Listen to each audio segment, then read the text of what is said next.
ప్రభువైన యేసుక్రీస్తు వారి ప్రశస్తమైన నామంలో చేరి వచ్చినటువంటి దైవ సేవకులకు, దైవజనులకు అందరికి కూడా శుభాలు తెలియజేసుకుంటున్నాను. మిమ్మల్ని మరొకసారి ఇలా కలవడం సంతోషంగా ఉంది. ఈరోజు నేను ఒక అవసరం కొద్దీ మాట్లాడుతున్నాను కాబట్టి టాపికల్గా మాట్లాడుతున్నాను. దైవజనులు, దైవ సేవకులు, సేవలో చురుకుగా ఉన్నవాళ్ళు ఇక్కడ ఉన్నారు కనుక నేను టాపికల్గా అంటే అంశం వారీగా మాట్లాడుతున్నాను. బైబిల్లో మనం ప్రసంగం చేసేటప్పుడు థిమాటిక్ ప్రీచింగ్ ఉంటుంది, ఎక్స్పాజిటరీ ప్రీచింగ్ ఉంటుంది, టాపికల్ ప్రీచింగ్ ఉంటుంది. మనం ఒక టాపిక్ తీసుకుని ఉదాహరణకి పరిశుద్ధాత్మ గురించి మనం మాట్లాడాలనుకోండి, ఒకే ప్యాసేజీలో మీకు దొరకదు.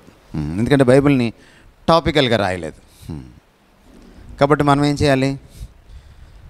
ఎక్కడెక్కడ పరిశుద్ధాత్మ గురించి రాయబడిందో అన్నింటికి వెళ్ళి చూడాలి. అదే ఒక ప్యాసేజ్ తీసుకొని మాట్లాడేటప్పుడు ఒక్కొక్క వచనాన్ని మనం విపులీకరించవచ్చు. అయితే టాపికల్గా మాట్లాడేటప్పుడు కూడా మనం వాక్యానికి కట్టుబడే మాట్లాడాలి. ఇందాక సోదరులు చెప్తున్నారు ఆ విషయం.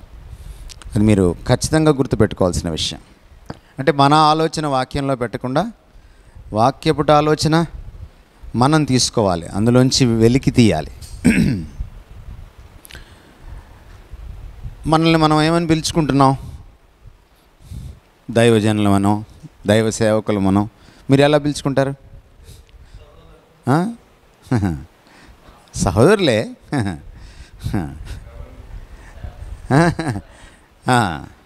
సరే, రకరకాల సంఘాలు రకరకాలుగా పిలుచుకుంటున్నాయి. మీరెలా పిలుచుకుంటున్నారు? మిమ్మల్ని నేను అడుగుతున్నాను. మీరు సహోదరులు కాదని నేను అనట్లేదు. అంటే మీరు ఇప్పుడు సహోదరులే బ్రదర్. ఇప్పుడు మనతో ప్రాబ్లం ఏంటంటే మనం పాయింట్ అర్థం చేసుకోం. మనం ఏంటంటే చాలా ఫిలసాఫికల్గా మాట్లాడేస్తాం. భారతదేశంలో ఇదే సమస్య. ఇప్పుడు మీరు చర్చ్ నడుపుతున్నారా? నడిపేవాళ్ళు ఉన్నారు ఇక్కడ? రైట్. ప్రసంగం చేసేవాళ్ళు ఉన్నారా ఇక్కడ? అది నేను అడుగుతుంది. సోదరులు కాదని నేను అనట్లా. అందరూ మీరు కాదనుకున్నా మీరు సోదరులే. కొన్నిసార్లు దైవ సేవకుడు అయిపోగానే ఎదుటివాడు నా సోదరుడు కాదనుకుంటాం. ఎందుకంటే కొంచెం పెద్దగా కట్టారు కదా ఇది. అది ఉంటుందన్నమాట. సో బైబిల్ కూడా మనల్ని దైవజనులని పిలుస్తోంది. అయితే మనకు ఉండవలసిన కొన్ని లక్షణాలని ఈ రోజున మనం నెమరు వేసుకోవడానికి, నేర్చుకోవడానికి ప్రయత్నం చేద్దాం. నేను మీ దృష్టికి కొన్ని దైవజనుని లక్షణాలని, ముఖ్యంగా క్రైస్తవ సేవకుడు, క్రైస్తవ దైవజనుడు, క్రైస్తవ దైవ సేవకుడు, లేక వాక్యం చెప్తున్నట్టుగా ఉండేటువంటి దైవ సేవకుడు, లేక క్రీస్తును, అపోస్తలులను చూసినప్పుడు దైవ సేవకులు ఎలా ఉండాలో తెలుసుకొని మాట్లాడుకుండే దైవ సేవకుల గురించి మాట్లాడుతున్నాను. నాకు వారు చెప్తున్నారు, అభిప్రాయం వేరు, వాక్యం వేరు. అభిప్రాయం ఎలా ఏర్పడుతుందంటే చుట్టూ ఉన్న పరిస్థితులను బట్టి ఏర్పడుతుంది. మన చుట్టూ నలుగురు ఏం మాట్లాడుకుంటే మనం ఏం వింటామో దాన్ని బట్టి అభిప్రాయం ఏర్పడుతుంది. మనము చిన్నప్పటి నుంచి ఎక్కడ చదువుకున్నామో, ఎక్కడ పెరిగామో, తల్లిదండ్రులు ఎలా పెంచారో, మనం ఏ పుస్తకాలు చదివామో, వీటన్నిటిని బట్టి కూడా అభిప్రాయాలు ఏర్పడతాయి. మనం ఉండే ఊరు, సంస్కృతి, దాన్ని బట్టి కూడా అభిప్రాయాలు ఏర్పడతాయి. కానీ ఇది మారదు. ఇది ఏ దేశంకి వెళ్ళినా, ఏ సంస్కృతికి వెళ్ళినా, ఏ కాలానికి వెళ్ళినా ఇదే. పౌలుకైనా, నీకైనా, నాకైనా ఏమండి ఇది ఒకటే. సో అందుకని మన అభిప్రాయాల్ని దీంతో కరెక్ట్ చేసుకోవాలి మనం. అందుకని మనం ఏదైనా సూత్రీకరణ చేసుకుంటే పరిచర్య ఎలా చేయాలి ఇందులోంచి తెచ్చుకోవాలి. క్రైస్తవులుగా ఎలా జీవించాలి ఇందులోంచి తెచ్చుకోవాలి. ఒక పాస్టర్గా లేకపోతే ఒక దైవజనుడిగా ఎలా మెలగాలి, మసలుకోవాలి ఇందులోంచి తెచ్చుకోవాలి. సో ఇది ప్రామాణిక గ్రంథం అన్నింటికి. అంచేత మనం ఏం చేద్దాం, ఈరోజు ఆ ప్రయత్నం చేద్దాం. ఎఫెసీ పత్రిక 4వ అధ్యాయంలో మీకు తెలిసినటువంటి ఒక మాట ఉంది, 11, 12 వచనాలు. ఒకసారి చదువుతారా? ఎఫెసీ 4, 11, 12. కొన్ని వచనాలు మీకు చిరపరిచితమైనవే.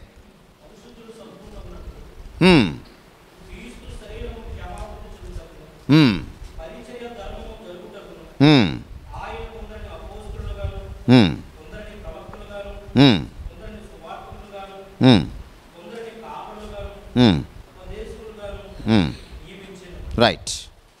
సో ఎవరు నియమించింది? ఎవరు నియమించారు? ఆ లిస్టులో మీరు ఉన్నారా?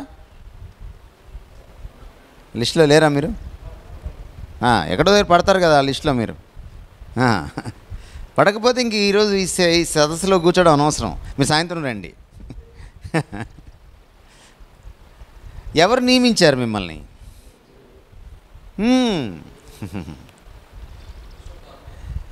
ఇది ఫస్ట్ పాయింట్ అన్నమాట. మీరు దేవుడు అనండి, క్రీస్తు అనండి, పరిశుద్ధాత్మ అనండి, ఫైనల్గా దేవుడే కదా. ఇది ఫస్ట్ పాయింట్. అయితే ఈరోజు 21వ శతాబ్దంలో సమస్య ఏమైందంటే, తమ్మును తాము నియమించుకున్న వాళ్ళు వచ్చారు, దేవుడు నియమించిన వాళ్ళు కూడా ఉన్నారు. ఇప్పుడు మనం నిర్ధారణ చేసుకోవాల్సింది ఏంటంటే, నన్ను నేనే నియమించుకున్నానా, లేక దేవుడు నియమించాడా నన్ను? ఇది ఎప్పుడు మనం ఆత్మవిమర్శ చేసుకోవాలి, ముఖ్యంగా దైవజనులు. అందుకని ఏమంటున్నానంటే, దైవజనుడికి మొదటి లక్షణం ఏంటంటే, he must be a man of calling. పిలుపు ఉన్న మనిషి అయి ఉండాలి. ఇది మొదటి లక్షణం. నిన్న కూడా మీకు నేను హింట్ ఇచ్చాను. దైవజనులు 2 రకాలు. ఒకటి పిలుపుతో వచ్చిన వాళ్ళు, అంటే ప్రభువు పిలువగా వచ్చిన వాళ్ళు. ఇంకొకళ్ళు పబ్బం గడుపుకోవడానికి వచ్చిన వాళ్ళు. ఈరోజు చాలామంది పాస్టర్స్కి ఇది జీవనోపాధి, ఉద్యోగం. ఉద్యోగం ఎలా చేస్తాం? ఇందాక ఆయన మెన్ ప్లీజర్స్ గురించి మాట్లాడుతున్నాడు. అంటే మనుషుల్ని సంతోషపెట్టే వాళ్ళుగా ఉండదు, పౌలు చెప్పిన మాట. ఎందుకు మనుషుల్ని ఎందుకు సంతోషపెడతాడు? ఉద్యోగి ఎవరిని సంతోషపెడతాడు? ఫస్ట్ యజమానిని సంతోషపెడతాడు, అంతేనా? తర్వాత ఉద్యోగంలో తీసేస్తారేమోనని వచ్చిన వాళ్ళందరినీ కూడా, చుట్టుపక్కల ఉన్న వాళ్ళందరినీ కూడా సంతోషపెడతా ఉంటాడు. ఎందుకంటే అది అతని జీవనోపాధి. ఇందాక వారు చెప్తుంది అదే. నేను గట్టిగా ప్రసంగం చేస్తే ఓ మెంబర్ వెళ్ళిపోతాడేమో, ఓ 10,000 దశంభాగం వెళ్ళిపోద్దేమో.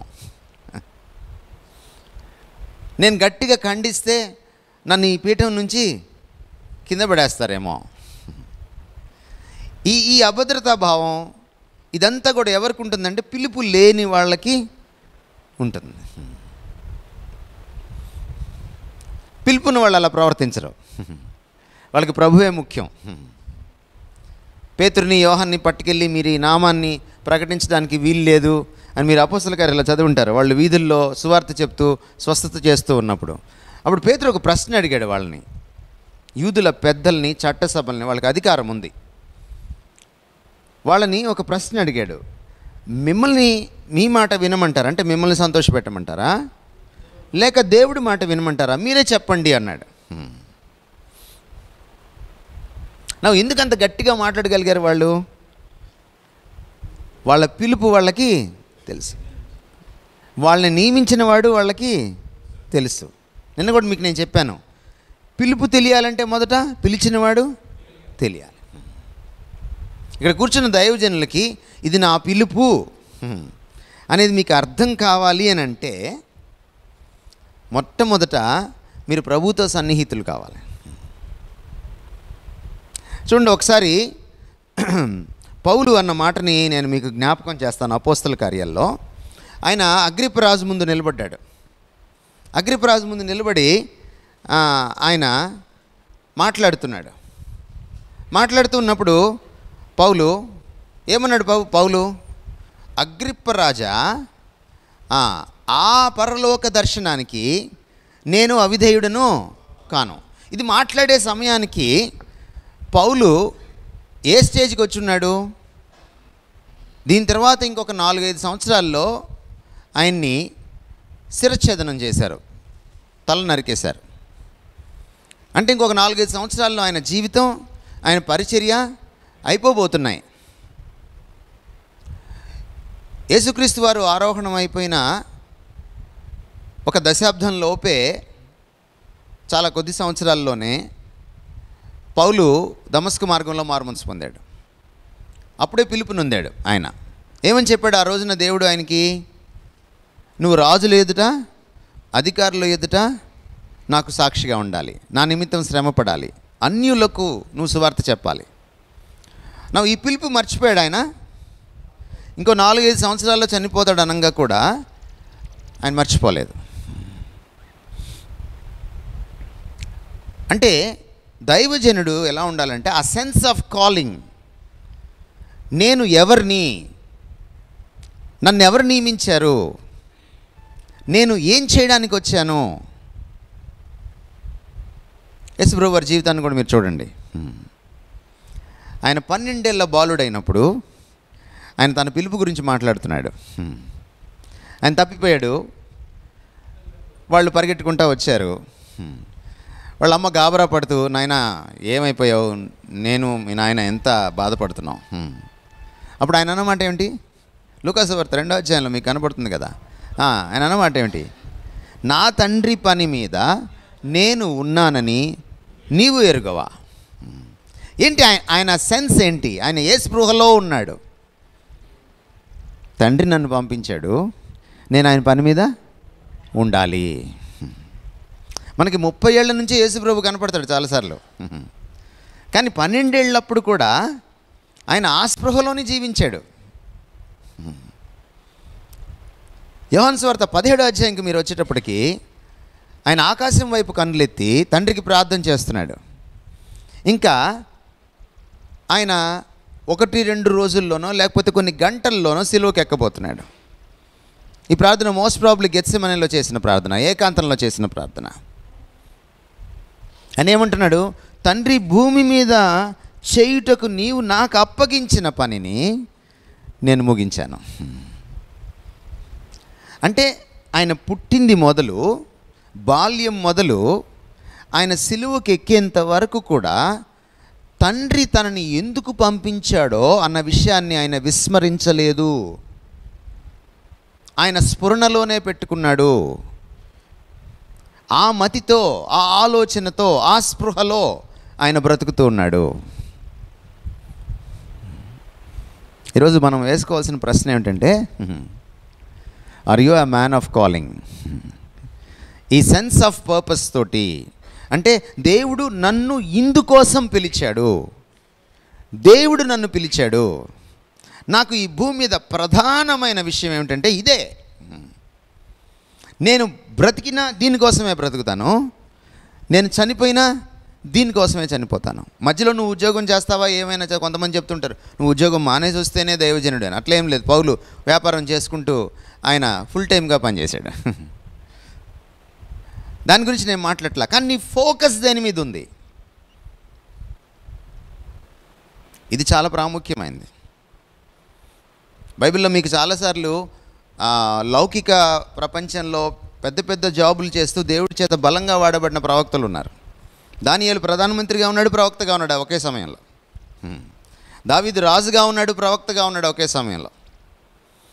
నెహెమ్యా రాజుగారికి పర్సనల్ సెక్రటరీగా ఉన్నాడు, దేవుని చేత అద్భుతమైన సేవకుడిగా వాడబడ్డాడు ఒకే సమయంలో. సో మీరు ఉద్యోగం చేస్తూ సేవ చేశారా, చేయకుండా సేవ చేశారా, అది నిర్నిమిత్తం. అది కాదు సమస్య. ఇక్కడ సమస్య ఏంటంటే, ఆర్ యూ ఫోకస్డ్? దీనివల్ల ఏమిటి లాభం అంటే, మీరు ఇంకో పని చేయరు, అనవసరమైన వాటి జోలికి మీరు వెళ్ళరు. మీ దృష్టి అంతా ఎట్లుంటుందంటే, ప్రభువా నన్నేం చేయమంటావు? ఉదయం లేచిన దగ్గర నుంచి మీ దృష్టి ఎలా ఉంటుందంటే, ప్రభువా ఈరోజు నీ కోసం నన్నేం చేయమంటావు? నన్ను నియమించావు కదా.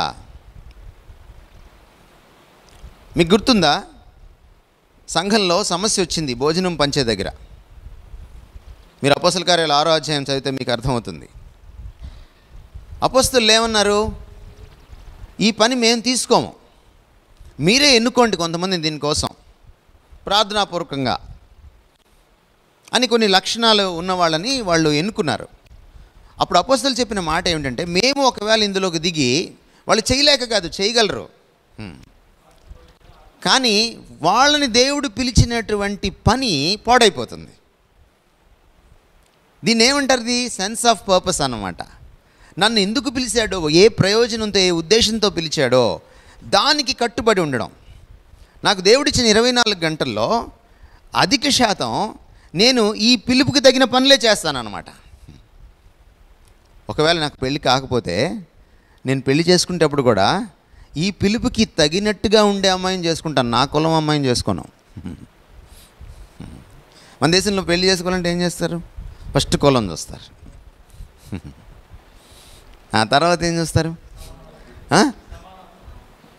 మిగిలినవి ఉంటాయి కదా కొన్ని, ఆస్తి ఎంత ఉంది, అందం ఎంత ఉంది, ఉద్యోగం ఎంత ఉంది, ఇది. ఇందులో అందరం పాపులమే, ఈ కులం విషయంలో అందరం పాపులమే. మనమేం గర్వించాల్సిన పని లేదు ఇక్కడ, నాకు లేదు అని. ఈ దరిద్రం, ఈ జిడ్డు, అదేంటది, ఆ గజ్జి తామర సపట పొలం రాసుకుంటే పోతుంది, కానీ ఈ గజ్జి మాత్రం ఏం రాసుకుంటే పోతుందో తెలియదు.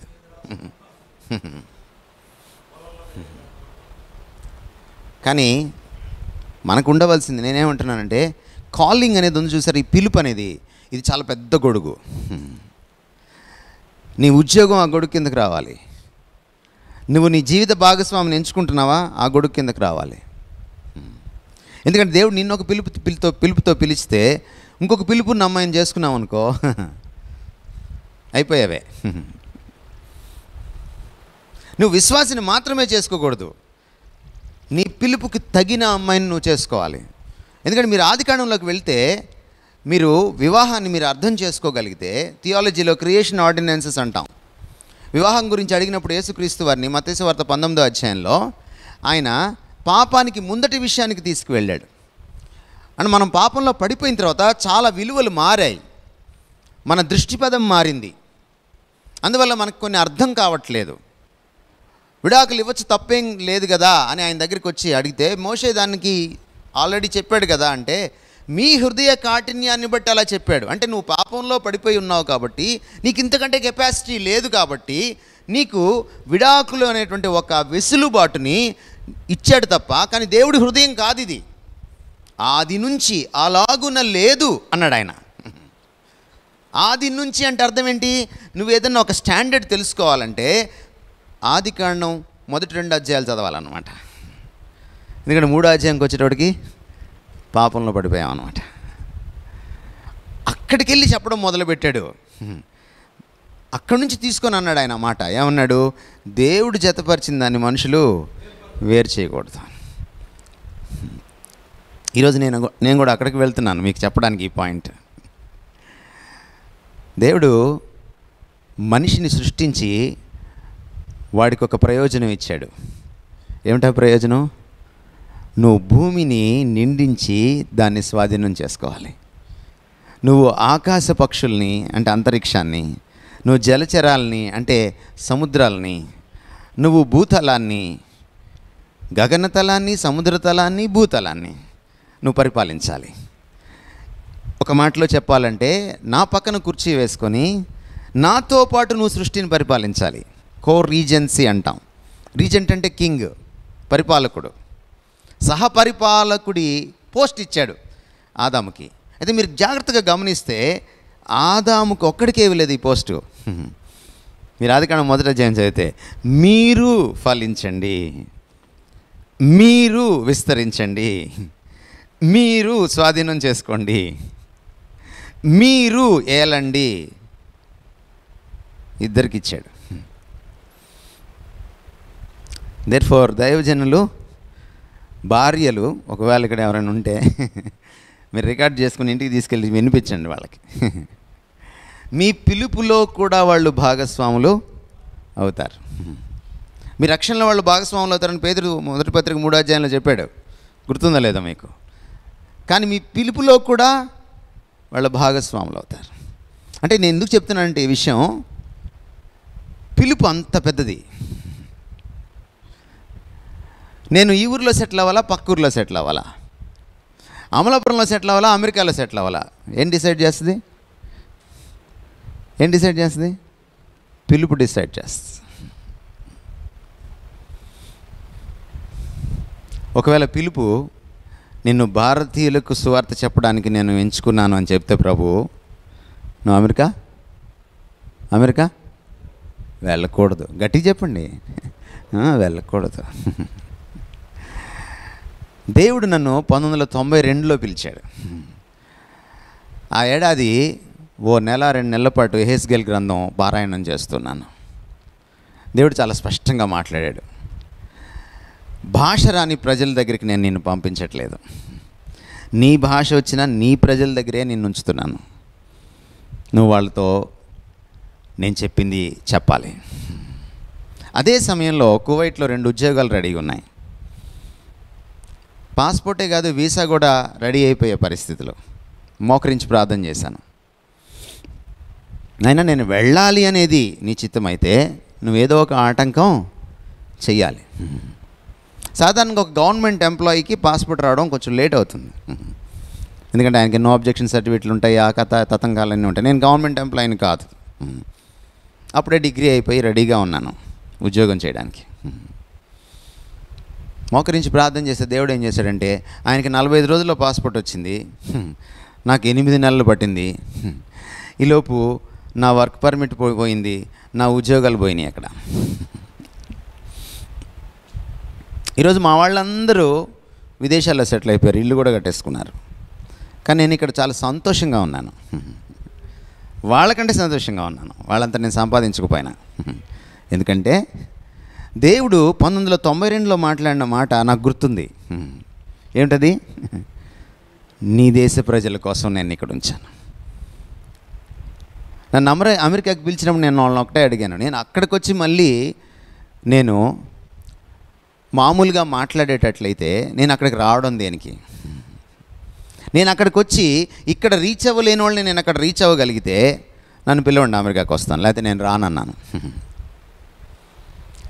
ఈరోజు అమెరికాకి వెళ్ళి రావడం కూడా ఓ పెద్ద అచీవ్మెంట్. పిలుపు ఏం చేస్తుందంటేనండి, మన ప్రతి నిర్ణయాన్ని నిర్ణయిస్తుంది. Please understand this. నీ పిలుపును నువ్వు ప్రత్యేకంగా ఎరగాలి. నన్ను దేవుడు ఖచ్చితంగా పిలిచేటప్పటికి నాకు దాదాపుగా పట్టుమని 20 ఏళ్ళు లేవు. అట్లాంటి పరిస్థితుల్లో 23, 24 ఆ సంవత్సరాల్లో ఉన్నప్పుడు దేవుడు పిలిచినప్పుడు ఈ పిలుపుకి తగ్గట్టుగా, అంటే భారతీయులకి నన్ను పిలిచాడు కాబట్టి నేనేం చేయాలి? ముందు భారతీయులకి తగిన భాషను నేను ఎంచుకోవాలి. చాలామంది పాస్టర్స్కి ఇంగ్లీష్ బాగా వచ్చి తెలుగు బాగా రాదు. ఇది చాలా శోచనీయం. ఇక్కడ మీ గోదావరి జిల్లాలో నాకు ఒక పాస్టర్ తెలుసు, ఆయన చాలా ఇంగ్లీష్ అద్భుతంగా మాట్లాడతాడు. నాకు ఆయన గొడవ కూడా అయింది ఒకసారి. అయ్యా నువ్వు ఇక్కడ ఉంటున్నావు, నువ్వు అమెరికాలో లేవు, ఐ అప్రిషియేట్ యువర్ ఇంగ్లీష్, కానీ నీ తెలుగు నువ్వు మార్చుకోవాలి అని చెప్పాను నేను ఆయనకి. నా స్నేహితుడే. ఎందుకని? నువ్వు ఎవరి మధ్య పెట్టాడు నేను దేవుడు? మన ఇంగ్లీష్ బ్యూటిఫుల్గా, మన తెలుగు ముత్తగ్గా ఉండకూడదు. ఎందుకు నువ్వు తెలుగు నేర్చుకోవాలని నీకు ఎవరు చెప్తున్నారు? నీ పిలుపు చెప్తుంది. అంటే ఇవన్నీ మీకు ఎందుకు చెప్తున్నానంటే, పిలుపు ఏం చేస్తుంది? నిర్ణయిస్తుంది. చివరికి నువ్వు ఏ డ్రెస్ వేసుకోవాలో కూడా నిర్ణయిస్తుంది పిలుపు. నువ్వు ఏ సంస్కృతిలో, ఏ ప్రజల మధ్య ఉంటావో వాళ్ళతో మమేకం అవ్వాలి, ఎందుకంటే వాళ్ళ కోసం నేను దేవుడు పిలిచాడు. పాస్టర్ అనగానే సూట్ వేసేసుకోకూడదు. ఆ సూటు నువ్వు ఏ ప్రజలకు సేవ చేయడానికి వచ్చావో వాళ్ళకి నప్పుతుందో లేదో చూసుకోవాలి. ఎందుకంటే మన భాషను బట్టి, మన వస్త్రధారణను బట్టి, మన హావభావాలను బట్టి కూడా ఎదుటి వాళ్ళని మనల్ని ఆహ్వానిస్తారు, అంగీకరిస్తారు. అందుకనే ఆహారం, ఆహార్యం రెండు చాలా ప్రాముఖ్యమైనవి. ఆహార్యం అంటే నేను ఎలా కనపడుతున్నాను, నేను ఏం తింటున్నాను, ఎలా తింటున్నాను. పిలుపుకి ఇంత విస్తృతమైనటువంటి ఇంప్లికేషన్స్ ఉన్నాయి, పర్యవసానాలు ఉన్నాయి. అందుకే మిమ్మల్ని నేను బ్రతిమలాడేది ఏంటంటే, మీ పిలుపుని మీరు నిర్ధారణ చేసుకోవాలి. కొంతమంది బై డిఫాల్ట్ వచ్చేసి పాస్టర్ అయిపోవచ్చు, లేకపోతే దైవజనుడు అయిపోవచ్చు, ఇవాంజలిస్టు అయిపోవచ్చు. కానీ మీరేం చేయాలి? మోకరించి నిర్ధారణ చేసుకోవాలి. యేసుక్రీస్తు లాంటి స్పృహ, కన్విక్షన్ పిలుపు గురించి మీకు ఉండాలి. పౌలు లాంటి స్పృహ, కన్విక్షన్ మీకు ఉండాలి. ఒకవేళ పిలుపు గురించిన మీకు పూర్తి స్పృహ ఉంటే దానికి మీరు కట్టుబడతారు. కట్టుబడితే దానికోసమే జీవిస్తారు. ఒకవేళ చచ్చిపోవలసి వస్తే వేరే వేరే విషయాల కోసం చచ్చిపోరు, దానికోసమే చచ్చిపోతారు. వేరే దానికోసం చచ్చిపోరు. వేరే దానికోసం చచ్చిపోవాల్సి వచ్చిందనుకోండి, మీ ప్రాణాన్ని కాపాడుకుంటారు. పిలుపు కోసం చచ్చిపోవాల్సి వచ్చిందనుకోండి, మీ ప్రాణాన్ని త్యాగం చేస్తారు. పిలుపు అంత ప్రధానమైనది. పిలుపు ఏం చెప్తుందంటే, నీ పాత్ర ఏమిటో కూడా చెప్తుంది. What is my cup of tea. కొంతమంది పెత్తనం చేస్తుంటారు, ప్రతి దాంట్లో చేయి పెడతా ఉంటారు. ప్రతి దాంట్లో నువ్వు చేయి పెట్టవు. నిన్ను దేనికోసం, నిన్ను బైబిల్ టీచర్గా పిలిచాడా, అక్కడే ఉంటావు నువ్వు. నేను సువార్థికుడిగా పిలిచాడా, నువ్వు అక్కడే ఉంటావు. మరి కేవలం పాస్టర్లుగా, లేకపోతే ఇవాంజలిస్టులుగా, లేకపోతే ఇట్లాంటి పోస్టులే ఇస్తాడా దేవుడు? పిలుపులో ఉంటాయా? లేదు. ఆతిథ్యం ఇచ్చే పిలుపు కూడా ఉంటుంది. మీరు బైబిల్ చదివితే ఆత్మవరాలు దాదాపు 20 ఆత్మవరాలు కనపడతాయి. 1 కొరింథీ పత్రిక 12వ అధ్యాయము, రోమా పత్రిక 12వ అధ్యాయము, 1 పేతురు పత్రిక 4వ అధ్యాయము, ఎఫెసీ పత్రిక 4వ అధ్యాయము. ఈ 4 అధ్యాయాలు మీరు రాసుకొని ఇంటికి వెళ్ళి చదవండి. అన్ని పరిచర్యలు మీకు కనపడుతున్నాయి. ఒక్కొక్క వరానికి ఒక్కొక్క పరిచర్య, ఒక్కొక్క పరిచర్యకు ఒక్కొక్క పిలుపు. సో కొంతమంది వంట చేయడానికి వస్తారు, లేకపోతే వడ్డించడానికి వస్తారు, లేకపోతే ఆతిథ్యం ఇవ్వడానికి వస్తారు. వాళ్ళు తక్కువగా అనుకోవాల్సిన పని లేదు. అది వాళ్ళ పిలుపు. కొంతమంది సహాయం చేయడానికి వస్తారు. సహాయం చేసేటువంటి ఆత్మవరం కూడా ఉంది. మీరు చూడండి కావాలంటే ఈ 4 అధ్యాయాలని. ఇవన్నీ కూడా సంఘక్షేమ అభివృద్ధి కోసమే. ఒక మాట చెప్పి నేను ముందుకెళ్తాను. మీ పిలుపు మీకోసం కాదు. ఇది కూడా మీరు రాసుకోవాలి. మీ పిలుపు మీకోసం కాదు. ఎవరి కోసం? సంఘం కోసం. సంఘక్షేమం, అన్యుల రక్షణార్థం, దేవుని మహిమార్థం. ఈ మూడే దానికి లక్ష్యాలు, ప్రయోజనాలు. నా కోసం కాదు పిలుపు. పబ్బం గడుపుకోవడానికి వచ్చిన పాస్టర్ ఏం చేస్తాడు? నాకేమిస్తారు, నేను ఈ కారం వేసి నెక్స్ట్ ఏం కారు కొనాలి, నేను ఈ బిల్డింగ్ పడేసి నెక్స్ట్ ఎంత పెద్ద బిల్డింగ్ కట్టాలి, నేను ఇప్పటికే 10 దేశాలకు వెళ్ళాను, నెక్స్ట్ ఏ దేశంకి వెళ్ళాలి. ఆలోచనలు అలా ఉంటాయి. పిలుపున్న దైవజనుడు ఎలా ఉంటాడు? మళ్ళీ ప్రభు దగ్గరికి వెళ్తాడు. ప్రతిరోజు ప్రభు దగ్గరికి వెళ్తాడు. ప్రభువా, ఈ ఏడాది ఏం చేయమంటావు, ఈరోజు ఏం చేయమంటావు? ఎందుకంటే పిలుపున్నవాడుకి సొంత ఎజెండా ఉండదు.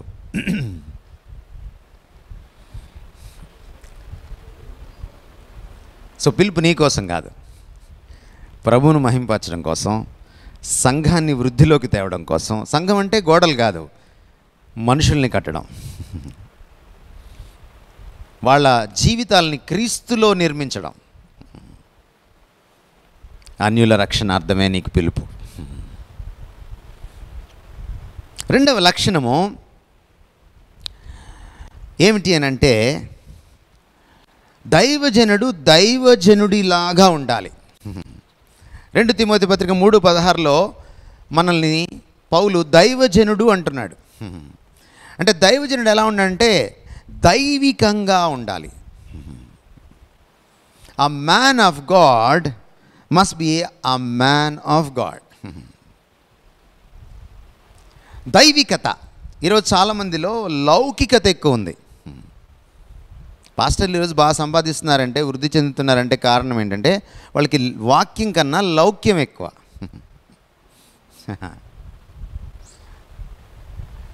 లోకజ్ఞానం ఉండవలసిందే కొంతమేరకు, కానీ అది డామినేట్ చేయకూడదు. నేను చాలాసేపు మాట్లాడాను మనసు గురించి. ఇక్కడ తిష్ట వేస్తుంది అది. మన ప్రవర్తన, మన ప్రణాళికలు, మన ఆలోచనలు, మన చూపులు, మన ఆశలు, మన యొక్క దైనందిన కార్యక్రమాలు, చివరికి మన శరీర భాష కూడా అవతల వాడికి దైవికంగా ఉండాలి. దైవికత ఉట్టిపడాలి. ఏంటి దైవికత అంటే? దేవుడి లక్షణాలని నువ్వు పునికి పుచ్చుకోవాలి. నిన్ను నువ్వు చెప్పుకోవడం కాదు, నేను దైవజనుణ్ణి అని. చుట్టూ ఉన్న ప్రజలు ఈయన నిజముగా దేవుని కుమారుడు అని ఎట్లా అన్నాడో ఒక అన్యుడు ఆయన్ని చూసి, నిన్ను చూసి అన్యులు కూడా ఇతనిలో దేవుడు ఉన్నాడండి, ఇతను చాలా డిఫరెంట్, ఇతను వేరండి. అది నీ భావావేశం కావచ్చు. దైవజనుడు భావావేశాన్ని వ్యక్తం చేసే విధానం వేరు. అది నీ మాట తీరు కావచ్చు, నీ వాచకం కావచ్చు, అది నీ హావభావాలు కావచ్చు, నీ ఆహార్యం కావచ్చు, నువ్వు కనపడే తీరు కావచ్చు, అది నీ వినమ్రత కావచ్చు, అది నీ గొంతులో ధ్వనించేటువంటి స్వరం కావచ్చు. మనం ఒక వ్యక్తి మాట్లాడే తీరును బట్టి అతను ఎలాంటాడో చెప్తాం.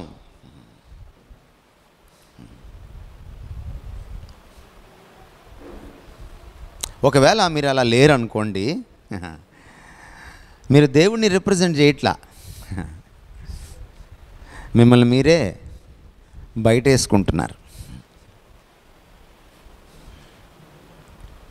అందుకని దైవజనుడికి ఇంకా తన బ్యాక్గ్రౌండ్ ఏం గుర్తురాదు. పౌలుకి తన బ్యాక్గ్రౌండ్ గుర్తొచ్చింది అనుకోండి, మన కులం గుర్తొచ్చినట్టు. పౌలు ఎలా ఫీల్ అయ్యేవాడు?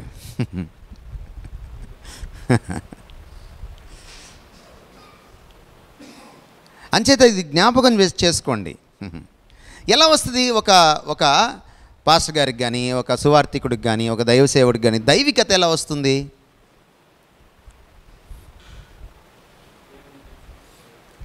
మళ్ళీ అక్కడికే వస్తున్నాం. నేను సాయంత్రం దాకా ఈ విషయం మీకు నొక్కి నొక్కి చెప్తూనే ఉంటాను. మీరు దేవుడితో సహవాసం చేయాలి, అంతే. మీరు ఇంట్లో చేసుకుంటారు దేవుడితో సహవాసం. మీ దేవుడితో మీరు ఏకాంతంగా గడిపేటప్పుడు నీ భార్యకి కూడా తెలియదు ఏం జరుగుతుందో. కానీ నువ్వు దేవుడితో సహవాసం చేసావో లేదో ఈ చుట్టూ ఉన్నటువంటి ప్రపంచం చూడదు. నువ్వు ఎంతసేపు ప్రభుతో గడిపావు, నువ్వు ప్రభుతో ఎలాగా నువ్వు సంభాషిస్తున్నావు, సహవసిస్తున్నావు, ఆయన సన్నిధిని ఎలా అనుభవిస్తున్నావు, nobody will come and see, ఎవరు వచ్చి చూడరు. కానీ నువ్వు ఒకసారి ఆ రూమ్లోంచి బయటకు వచ్చిన తర్వాత నీ ప్రవర్తన చూస్తే నీ దగ్గర ఆ దైవిక సువాసనలు ఉట్టిపడాలి. అది చెప్తుంది తమరు ఆయనతో ఎంతసేపు ఉన్నారు అనేది. మనకు సామెత ఉంది కదా, 6 నెలలు తిరిగితే నీలాగా దేవుడైతే అవడు, కానీ దేవుడిలాగా మాత్రం నువ్వు ఖచ్చితంగా అయ్యి తీరుతావు. ఎందుకు మోషేని ఎదుర్కోలేకపోయింది ఇశ్రాయేలు సమాజం? మోషే ముఖాన్ని చూడలేకపోయింది. మోషే గొప్పతనం కాదు అది, ఆయన మహిమ ఈయన మీద రిఫ్లెక్ట్ అవుతుంది. నువ్వు ముసుకేసుగా అయ్యా బాబు నేను చూడలేకపోతున్నావు అన్నారు వాళ్ళు.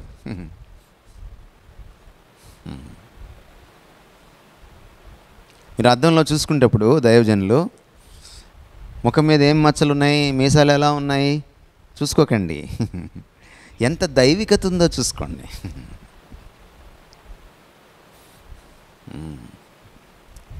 ఈ దైవికతే క్రీస్తు కోసం ప్రజల్ని ఆకర్షిస్తుంది, ఇంకేది ఆకర్షించలేదు.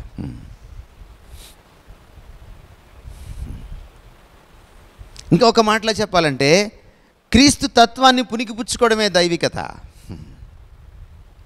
Is there any godliness apart from Christ likeness? క్రీస్తు తత్వానికి మించిన అతీతమైన వేరైన దైవికత ఉందంటారా? లేదు.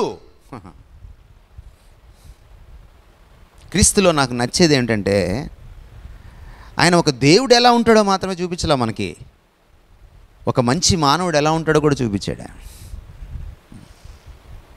పరిపూర్ణ మానవత్వం, పరిపూర్ణ దేవత్వం సమపాళ్లలో ఆయన శరీరధారిగా ఈ భూమి మీద ఉన్నప్పుడు తొణికిసలాడింది ఆయన మూర్తిమంతంలో, ఆయన వ్యక్తిత్వంలో. Have you learned? మీరు ఎప్పుడైనా నేను పాదాల దగ్గర కూర్చొని నేర్చుకున్నారా మనిషిగా ఎలా ఉండాలి? దైవికత అంటే ఏమిటి?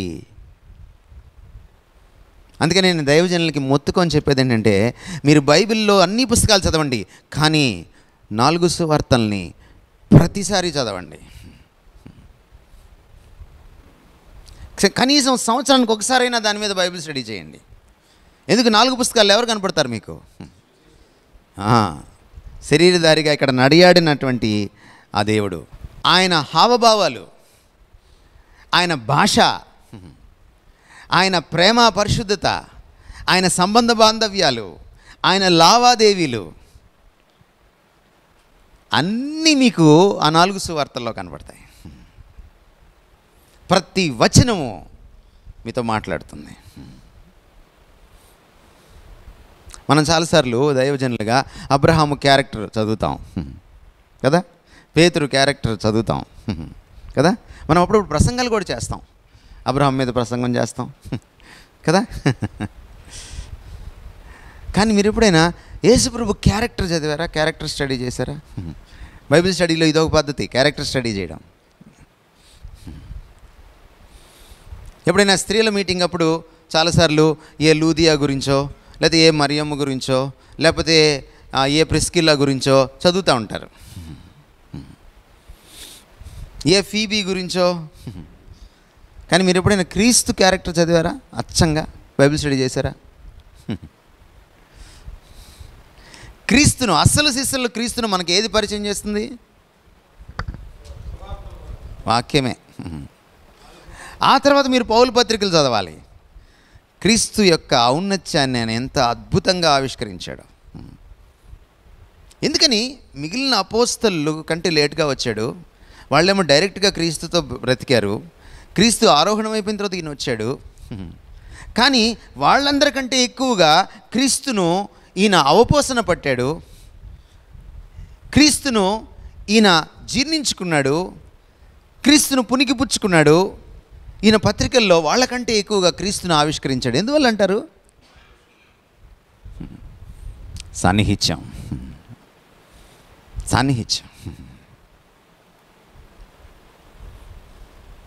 అందుకే దైవజనుడికి అన్నిటికీ మించిన ఒక కాంక్ష ఉండాలి.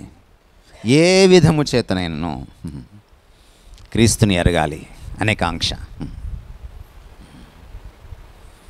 ఆయన అననీయ ఆయనకి చేతుల నుంచి ప్రార్థనించిన తర్వాత, ఆయన యెరూషలేముకి వచ్చిన తర్వాత, నేను మొదట కేఫాను కలవలేదు, నేను అరేబియా అరణ్య ప్రాంతానికి వెళ్ళిపోయాను, 3.5 సంవత్సరాలు అక్కడ ఉన్నాను. అక్కడ క్రీస్తు పాదాల దగ్గర నేర్చుకున్నాడు, ఏకాంతంగా క్రీస్తుతో గడిపాడు ఆయన అరణ్యంలో. 3వ విషయం, దైవజనుడు man of calling, man of God, man of పీపుల్గా ఉండాలి, ప్రజల మనిషిగా ఉండాలి. ఈరోజు దైవజనులు ప్రజల మనుషులుగా లేరు. సమీపింపరాని తేజస్సులో నివసించేవాడు మనకి సమీపంగా వచ్చేసాడు. మన మధ్య నివసించను అని రాయబడింది. అదే క్రిస్మస్. కానీ మన మధ్య నివసిస్తున్న వాళ్ళు ఉన్నట్టుండి సమీపింపరాని తేజస్సులోకి వెళ్ళిపోయారు. వాళ్ళని రీచ్ అవ్వలేకపోతున్నాం. వాళ్ళ దగ్గరికి వెళ్ళాలంటే వాళ్ళు ఫోన్ కూడా ఎత్తరు.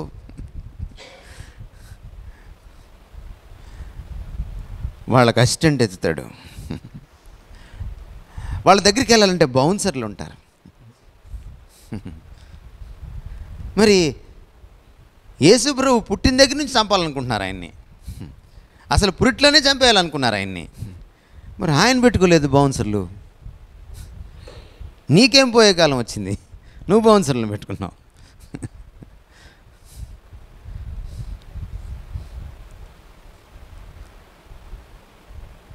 నిజమైన దైవజనుడు ప్రజలతో మమేకమవుతాడు. యేసుక్రీస్తు వారి జీవన శైలి ఒకసారి చూడండి, ఆయన దైనందిన జీవిత కార్యక్రమం చూడండి, ఆయన డైరీ ఒకసారి చూడండి మీరు. ఆయన ఉదయాన్నే లేచి ఏం చేస్తాడు? ఫస్ట్ దేవుడి దగ్గరికి వెళ్తాడు, ఒలీవ కొండ కన్నా వెళ్తాడు, అరణ్యంలో కన్నా వెళ్తాడు. ఎందుకంటే అక్కడ ఏకాంతం, ప్రజలు ఉండరు, తన తండ్రితో గడుపుతాడు. అది ఫస్ట్ ఆయన డైలీ రొటీన్లో, ఆయన దైనందిన కార్యక్రమంలో అది ఫస్ట్ థింగ్. తర్వాత వెంటనే ఎక్కడికి వచ్చేస్తాడు? ఆయన ప్రజల్లోకి వచ్చేస్తాడు,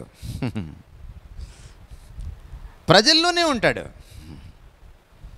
వీధుల్లో తిరుగుతాడు, రచ్చబండ దగ్గర కూర్చుంటాడు, అవసరమైతే దేవాలయంలోకి వెళ్ళి పండితుల మధ్యలో కూర్చుంటాడు, అవసరమైతే వెలివేయబడినటువంటి కొలట లాంటి వాళ్ళను కూడా ఆయన సంధిస్తాడు, సంభాషిస్తాడు వాళ్ళతోటి. అయ్యో వీళ్ళతో మాట్లాడితే అపార్థం చేసుకుంటారేమో, ఆయనకి పట్టదు. ఆయన మద్యపానులతోటి కూర్చొని భోజనం చేస్తాడు, పాపులతో భుజాలు రాసుకుంటాడు, సుంకరులతో స్నేహం చేస్తాడు, సమరయుల ఇంటికెళ్ళి కూడా అక్కడ ఉంటాడు, వాళ్ళ బాత్రూమ్ వాడుకుంటాడు, వాళ్ళ కంచంలో తింటాడు, వాళ్ళ మంచంలో పడుకుంటాడు. ఆయన 3 దినాలు అక్కడ ఉన్నాడు సమరయలో. సమరయులు అంటేనే వెలివేయబడిన వాళ్ళు, వాళ్ళల్లో మళ్ళీ ఏమాత్రం కూడా పవిత్రత లేకుండా, నిష్ట లేకుండా జీవించినటువంటి ఒక స్త్రీని ఆయన ఎంత చక్కగా ఆదరించాడు, ఎంత మంచి దృష్టితో చూశాడు. బహుశా ఆ స్త్రీ తన జీవితంలో ఎప్పుడు కూడా ఒక పురుషుడు తనంత శుద్ధంగా చూడడం ఆమె ఎరిగుండదు.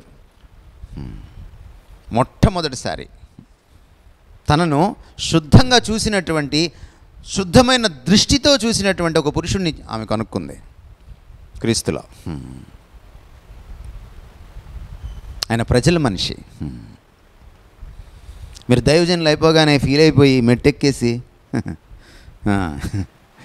అన్రీచబుల్గా అయిపోయి, అనప్రోచబుల్గా అయిపోయి, సమీపింపరాని తేజస్సులోకి వెళ్ళకండి. అది ఈ పక్కనే ఉంది కదా మీకు రాజమండ్రి. రాజమండ్రిలో ఉన్న కొంత దైవజనులను పిలవండి, ఈ చర్చికి వస్తారేమో. ఎందుకు రారు?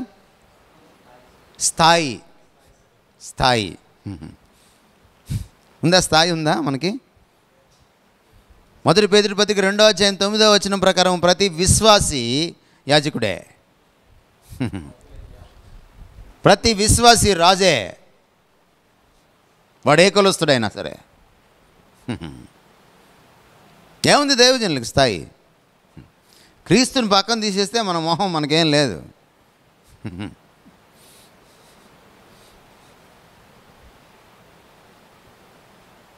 మరి ప్రజలతో కలవడానికి ఏంటి సమస్య?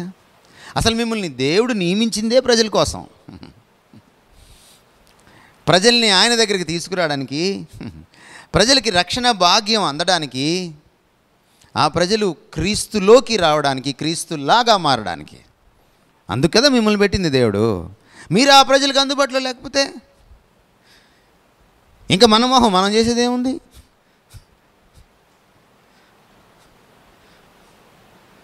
మీరు 24/7 ప్రజలకు అందుబాటులో ఉండాలి. మీరు డాక్టర్ గారి కంటే ఎక్కువ కష్టపడి పనిచేయాలి. ఈరోజు అడుగుతున్నాను మిమ్మల్ని, ఎంత అందుబాటులో ఉన్నారు మీరు ప్రజలకి? మీరు చాలాసారి మేము ఫుల్ టైం అని చెప్పుకొని గర్విస్తుంటారు కదా. నిజానికి దైవజనులు ఎక్కువ సోమరోళ్ళు. మీరు చూడండి, ఉద్యోగస్తులను చూడండి, వాళ్ళకి పొట్ట తక్కువ ఉంటుంది.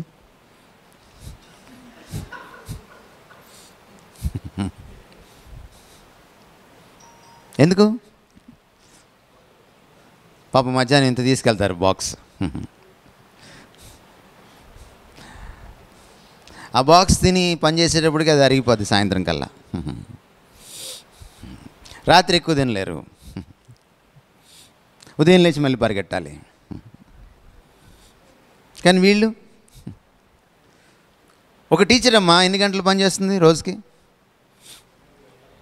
ఏమండి? 6 to 8 hours. అదే పక్క పల్లెటూరులో అయితే మళ్ళీ ప్రయాణం, వెళ్ళడము రావడము, మళ్ళీ ఆవిడ లేచి బాక్స్ పెట్టుకొని వాళ్ళ ఆయనకి బాక్స్ పెట్టి పిల్లలకి పెట్టాల్సినవి పెట్టి ఆవిడ వెళ్ళి పాపం మళ్ళీ వచ్చి కదా. వారానికి ఎన్ని గంటలు పనిచేస్తుంది ఈ లెక్కలో? ఒక 50-60 గంటలు పనిచేస్తుంది. ఒక సాఫ్ట్వేర్ ఇంజనీరు ఒక 50-60 గంటలు పనిచేస్తాడు. ఇది పల్లెటూరు కదా.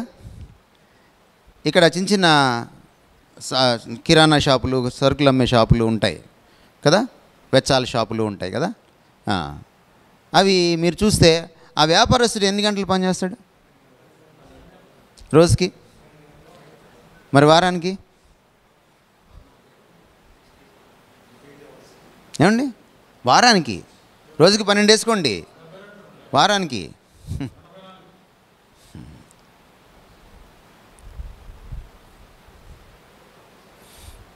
ఒక బిచ్చగాడు ఎన్ని రోజులు 8 గంటలు పనిచేస్తాడు రోజుకి?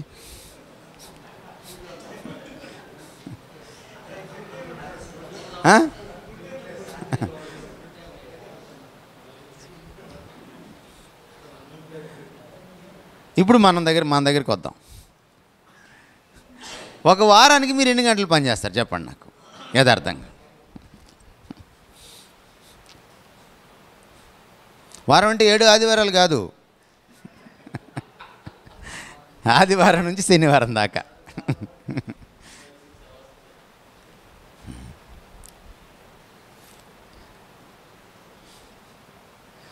మరి మీరు ఫుల్ టైం ఎట్ అవుతారండి?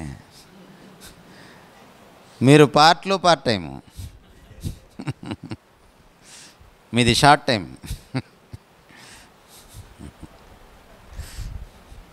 మీరు మిగిలిన టైంలో ఏం చేయాలి? మీరు ప్రజలకు అందుబాటులో ఉండాలి.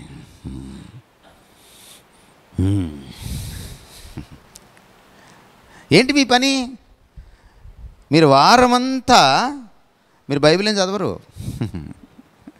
మీరు రోజంతా ప్రార్థన ఏం చేయరు. లేదు సార్ మేము చేస్తామన్నారంటే మీరు అబద్ధం చెప్పినట్టే. మరి ఏం చేస్తారు? మీ భార్య ముఖం ఎల్లకాలం చూడలేరు, మరి ఏం చేస్తారు మీరు? ప్రజలకి అందుబాటులో ఉండాలి. సంఘం కట్టుకున్న తర్వాత సంఘాలు ఎలా ఉండాలంటే, మీరు సోమవారం నుంచి శనివారం దాకా ఒక టైంలో సంఘంలో కూర్చోవాలి. వెళ్ళి అక్కడ మీ చర్చిలో ఆదివారం చెప్పాలి, ఇక్కడ దైవజనుడు అవైలబుల్గా ఉంటాడు, మీకు ఏదైనా సమస్య వచ్చినా ప్రార్థన చేస్తాం. ఒకటే కాదు, ప్రార్థన మీరే కాదు ఎవరైనా చేయగలరు. రిటైర్ అయిన వాళ్ళు చాలామంది ప్రార్థన చేయగలరు. మీరు హాస్పిటల్ ఉంటే మీరు వెళ్ళాలి.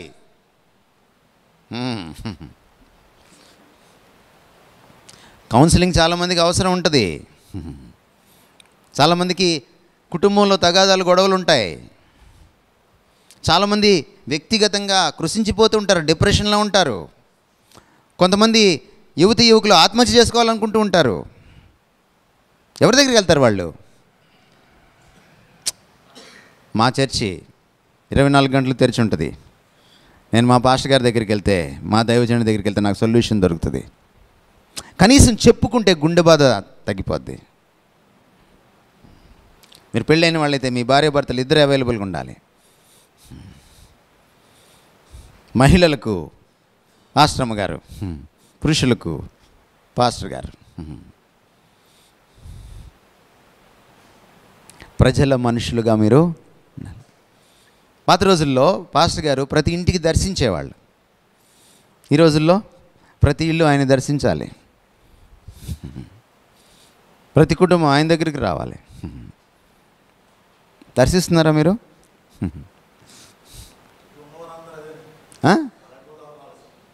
ఇలాంటి వాళ్ళు మంచిది దర్శిస్తే, అందుకే అడుగుతున్నాను. దర్శిస్తే మంచిది, కానీ మీరు ఏం చేస్తున్నారు దర్శించి అని అడుగుతున్నాను. దర్శించే వాళ్ళతో కూడా కొన్ని సమస్యలు ఉన్నాయి, దర్శించిన వాళ్ళతో కొన్ని సమస్యలు ఉన్నాయి. దర్శించే వాళ్ళు ఎందుకు దర్శిస్తున్నారు? మీరు మొదటి వారంలోనే దర్శిస్తున్నారా?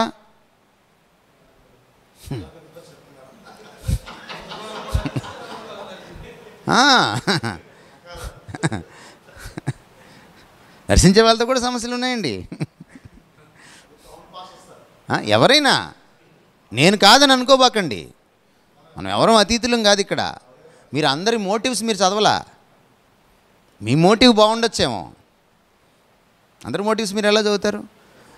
ఫస్ట్ థింగ్ ఏంటంటే మేము వేరు అనేది ఫస్ట్ తీసేసుకోండి మీలోంచి. మీలో చాలా సత్లక్షణాలు ఉంటే ఉండొచ్చు, అది మీ గొప్పతనం కాదు. ఫస్ట్ మేము వేరు, మేము చాలా గొప్పవాళ్ళం, మా చర్చి గొప్పది, ఇది ఫస్ట్ దాన్ని చంపేయండి ఫస్ట్. ఎందుకంటే మీరు అలా ఎప్పుడైతే ఉంటారో ప్రభు ఇక్కడి నుంచి వాకౌట్ చేసేస్తాడు. ఆయన దీనులకు కృపను అనుగ్రహిస్తాడు. ఆత్మవిమర్శ చేసుకోవడం ఒక్కటే మన పని. ఎప్పుడు కూడా వేరే చర్చితో కానీ, వేరే దైవజనుడితో కానీ, వేరే విశ్వాసతో కానీ మీరు కంపేర్ చేసుకోకండి. మీరు కంపేర్ చేసుకోవాల్సింది ప్రభుతో. ప్రభు లాంటి పాస్టర్గా ఉన్నానా, ప్రభు లాంటి ఇవాంజలిస్ట్గా ఉన్నానా, ప్రభు లాంటి క్రైస్తవుడిగా ఉన్నానా, ఇంతే మీరు చూసుకోవాల్సింది. ప్రభులాగా ప్రజలకు అందుబాటులో ఉన్నానా. మీరు అంటున్నారు మేము గృహాలకు వెళ్తాము, మేము అది చేస్తాం, మేము చేస్తాం, అలాంటి వాళ్ళు ఇక్కడ ఎవరు లేరని మీరు అంటున్నారు. మీరు ఎప్పుడైనా మద్యపానులతో కూర్చొని భోజనం చేశారా? మరి అదే అడుగుతున్నా. మీరు ఎప్పుడైనా మీకు తెలిసిన వాళ్ళే రోడ్డు మీద పడిపోయి ఉంటే తాగిన వాళ్ళు, మీ ఇంటి పక్కన వాళ్ళు, మీ పక్క వీధి వాళ్ళు, మీరు పాస్టర్ గారని మర్చిపోయి ఆయన్ని తీసుకొని మీరు తీసుకొచ్చి వదిలిపెడితే ఇంట్లో వాళ్ళు ఏమనుకుంటారు? పాస్టర్ గారు కూడా ఈ మధ్య బార్కి వెళ్తున్నారా అని అనుకుంటారు.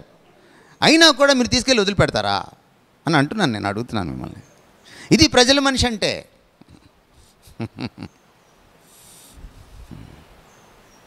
ప్రజల మనిషి ప్రజల సర్వీస్లో ఉంటాడు. మనము దైవ సేవకులం అంటే దేవుడిని ఎలా సేవిస్తాం? ప్రజల్ని సేవించాలి మనం. ప్రభు ఏమన్నాడు? నేను ఆకలిగా ఉంటే మీరు నాకు అన్నం పెట్టారు, నాకు దాహం వేస్తే మీరు నాకు మంచినీళ్ళు ఇచ్చారు, నేను దిగంబరిగా ఉంటే మీరు నాకు వస్త్రాలు ఇచ్చారు. వాళ్ళు ఏమన్నారు? మేము నీకు ఎప్పుడు ఇచ్చావు, నువ్వు అప్పుడు అసలు అలా ఎలా ఉన్నావు, ఎప్పుడున్నావు నువ్వు అసలు అలాగా? మిక్కిలి అల్పులైన ఈ నా సోదరులకు మీరు చేశారు కాబట్టి నాకు చేశారు అన్నాడు. That is service to God. When you are a man of people, you become a man of service. 2 తిమోతి పత్రిక 3:16 ఏముంది? దైవజనుడు ప్రతి సత్కార్యమునకు సిద్ధపడి, ప్రతి సత్కార్యమునకు సర్వసన్నద్ధుడుగా ఉంటాడు. ఏమిటి ప్రతి సత్కార్యం అంటే ఏంటి? కేవలం ప్రీచింగ్ ఒకటే చేయడు దైవజనుడు. ఆనంద్ గారు అప్పుడప్పుడు ఆయన వాట్సాప్లో కనపడతా ఉంటుంది నాకు. ఆయన వెళ్ళి వాళ్ళకి వీళ్ళకి భోజనాలు పంచడం, అది చాలా సంతోషిస్తుంటాను నేను. But that is not enough. నీకు తెలియని వాళ్ళకి భోజనాలు పంచితే సరిపోదు. నీ సంఘంలో వాళ్ళకి ఎవరికైనా భోజనం లేదేమో చూడు. నీ సంఘంలో వాళ్ళకి ఎవరికైనా బియ్యం గింజలు లేవేమో చూడు. నీ సంఘంలో వాళ్ళకి ఎవరికైనా జబ్బు చేస్తే మందులు కొనుక్కోవడానికి డబ్బులు లేవేమో చూడు. నీ సంఘంలో వాళ్ళకి ఎవరికైనా హార్ట్ అటాక్ వస్తే కనీసం ఎవరైనా వచ్చి హాస్పిటల్లో చేర్పించే వాళ్ళు లేరేమో చూడు. నీ సంఘంలో భార్యాభర్తలు ఎడముఖం పెడముఖంగా జీవిస్తున్నారేమో చూడు. నీ సంఘంలో ఉన్నటువంటి యువతి యువకులు దేని వెంట పడి నాశనమైపోతున్నారో చూడు. వ్యక్తిగతంగా స్పృశించు. యేసుప్రభు శిష్యులందరూ కూడా మీరు గమనించండి, వ్యక్తిగతంగా స్పృశించిన వాళ్ళే. ఆయన ఒక బహిరంగ సభలో కూడా మాట్లాడాడు. ఆయన చేతులు ఎత్తండి అనలేదు. ఆయన మీరు ఆయన చేత సంధింపబడిన వాళ్ళని ఎవరినైనా మీరు తీసుకోండి, ఆయన పరిచర్యలో వ్యక్తిగతంగా టచ్ చేశాడు ఆయన. అందుకనే దైవజనుడు ప్రజల మనిషిగా ఉండాలి. ఇది చాలా ప్రాముఖ్యమైనటువంటి విషయం. దేవుడే చూసుకుంటాడు నా ద్వారా. దేవుడే చూసుకుంటాడు నా ద్వారా. ఈ మాట ఎప్పుడైనా మీ మనసులోకి వస్తే, మీ ఆవిడ ఏదన్నా అవసరం అంటే అడిగితే దేవుడే చూసుకుంటాడు అనండి. అప్పుడు చూసుకుంటుంది నీ గురించి. అంటారా దేవుడే చూసుకుంటాడని?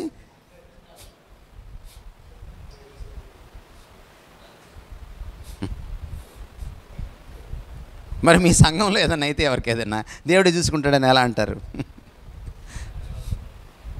భార్యలు పాఠాలు నేర్పిస్తారండి చాలాసార్లు. వాళ్ళు మంచి టీచర్ అమ్మలు వాళ్ళు.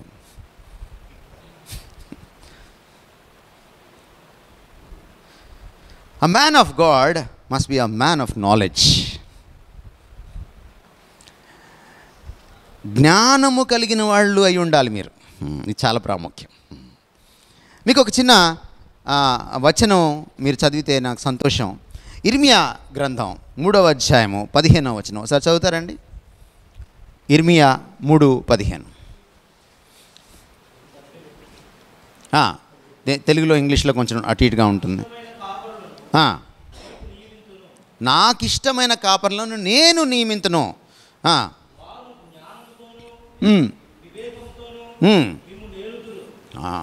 ఎప్పుడు వెళ్తారు మీరు మీ సంఘాన్ని?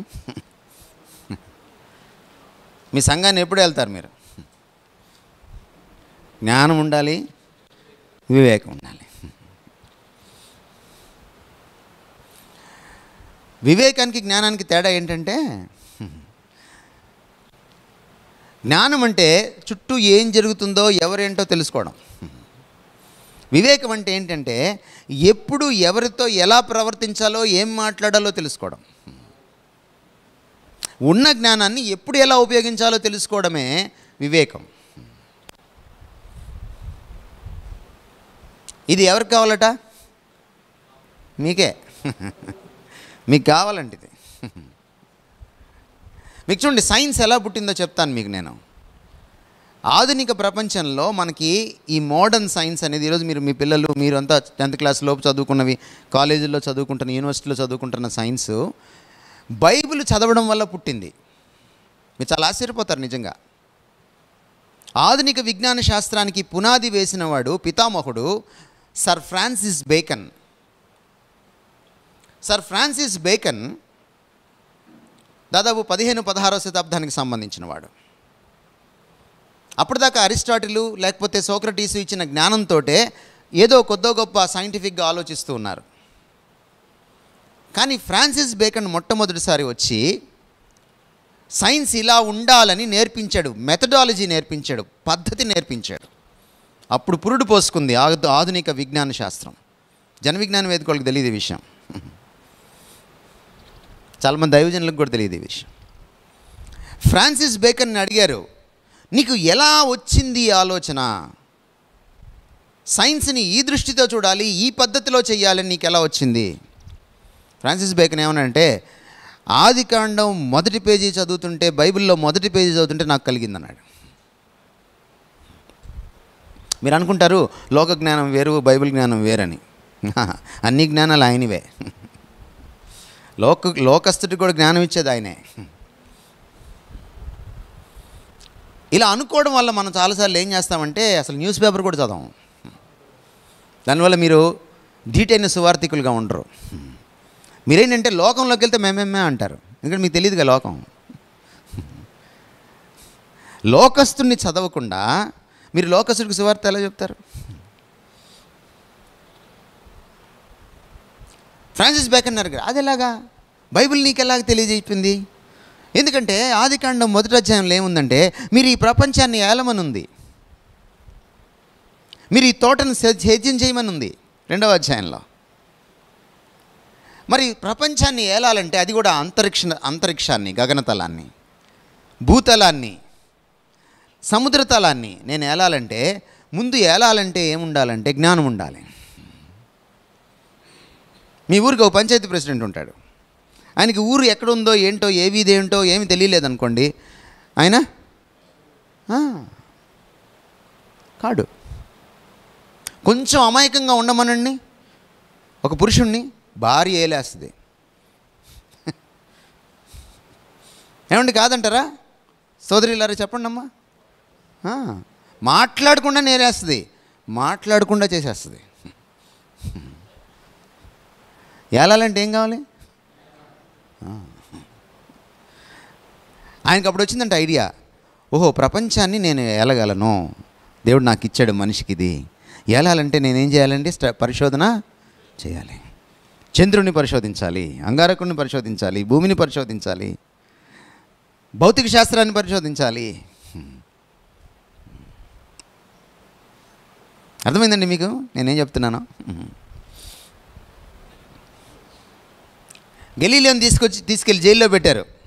కొంతమంది ఫాదర్లకి నచ్చక, ఆయన ఒక మాట చెప్పాడు. అప్పుడు దాకా అందరూ ఏమనుకుంటున్నారంటే సూర్యుడు భూమి చుట్టూ తిరుగుతున్నాడు అనుకున్నారు. కాదయ్యా, సూర్యుడు చుట్టూ భూమి తిరుగుతున్నాడని చెప్పాడు ఆయన. చర్చ్ అంతా ఆయనకు వ్యతిరేకించలా. కొంతమంది పడక రాజకీయంతో తీసుకెళ్ళి ఆయన్ని జైల్లో పెట్టారు. మనకు నాస్తికులు అప్పుడప్పుడు చెప్తూ ఉంటారు దాని గురించి. కానీ ఆయనకి సపోర్ట్ ఇచ్చిన చాలామంది పాస్టర్లు, గురువులు ఉన్నారు. కానీ ఆయన జైల్లో కూర్చొని ఏం చేశాడంటే బైబిల్ చదువుకోవడం మొదలెట్టాడు. గెలీలియోని అడిగారు, మీరు ఇలా ఎలా మీకు ఐడియా వచ్చింది? ఎవరికి రాని ఐడియా మీకు ఎలా వచ్చిందంటే, నేను రోమాపత్రిక 1వ అధ్యాయం చదువుతుంటే సృష్టిని స్టడీ చేయమని చెప్తున్నాడు దేవుడు. సృష్టిలోని వస్తువులను ఆలోచించడం వలన దేవుని నిత్య లక్షణాలు బయటపడతాయి అని రాయబడింది. సో నేను దేవుణ్ణి అర్థం చేసుకోవాలంటే, ఆరాధించాలంటే నేను సృష్టిని స్టడీ చేయాలి. నేను స్టడీ చేయడం మొదలెట్టాను, నాకు బయటపడింది.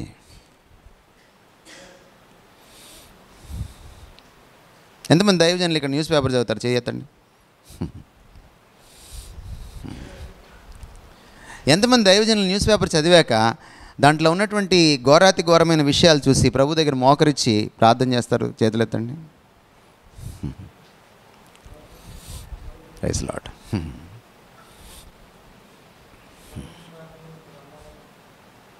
సరే, అందరి గురించి చేయమండం వేరు, నీ కళ్ళెదుట నీకు కనపడే వాటికి చేయడం వేరు. తెలిసి చేసే ప్రార్థన వేరు, చీకట్లో రాయేసి చేసే ప్రార్థన వేరు. చాలా తేడా ఉంటుంది. నీ కళ్ళెదురు కనపడుతుంది సమస్య. సంచేత ప్రార్థన కూడా చాలా స్పెసిఫిక్గా ఉండాలి. నేనేదో ఏమిటంటే, మీరు ఆ జ్ఞానం ఈ జ్ఞానం అని అనుకోవడానికి వీల్లేదు. మీరు ఈ భూమి మీద జీవించేటప్పుడు, ఈ లోకంలో జీవించేటప్పుడు లోకానికి సంబంధించిన జ్ఞానం కూడా మీకు అవసరం. పౌలు ఏథెన్సు వాసులకి, విగ్రహారాధికులకు సువార్త చెప్పాడు. ఎక్కడుంది ఇది? కొత్త నిబంధనలో అపోస్తల కార్యాలు 17వ అధ్యాయంలో ఉంది. 22వ వచనం మీరు చదవండి. ఏం చేశాడు ఆయన సువార్త చెప్పకముందు?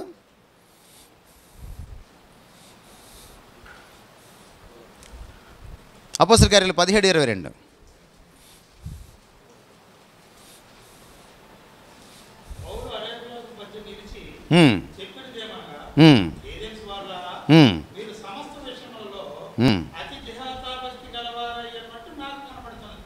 ఆగండి ఒక నిమిషం.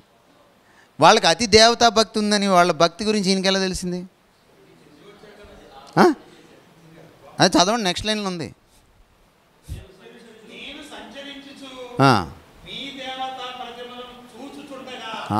గ్రీకులో ఎలా ఉందంటే, ఒక్కొక్క దాన్ని పట్టి పట్టి పరిశీలించగా, పట్టి పట్టి చూడగా. పట్టి పట్టి అంటే మీకు తెలుసా? ఇట్లా పట్టుకున్నాను కాదు. ఒక్కొక్క దాన్ని ప్రత్యేకించి దృష్టి దాని మీద సారించి తెలుసుకోవడం. చాలు. ఇప్పుడు మీకేం అర్థమైంది పౌలు గురించి? ఒకటి బైబిల్ చదువుకొని వెళ్ళి సువార్త చెప్పేశాడా? లేదు. మరి ఎలా చెప్పాడు సువార్త? ఎవరికి చెప్తున్నాడు ఆ సువార్త? వాళ్ళ గురించి స్టడీ చేశాడు. మీరు అన్యుల మధ్య సాక్ష్యంగా ఉన్నారా? మీరు అన్యులు ఎక్కువ ఉన్నారు ఈ సంఘంలోని నాకు వినికిడి. నిజమేనా? ఏమండి, నిజమేనా?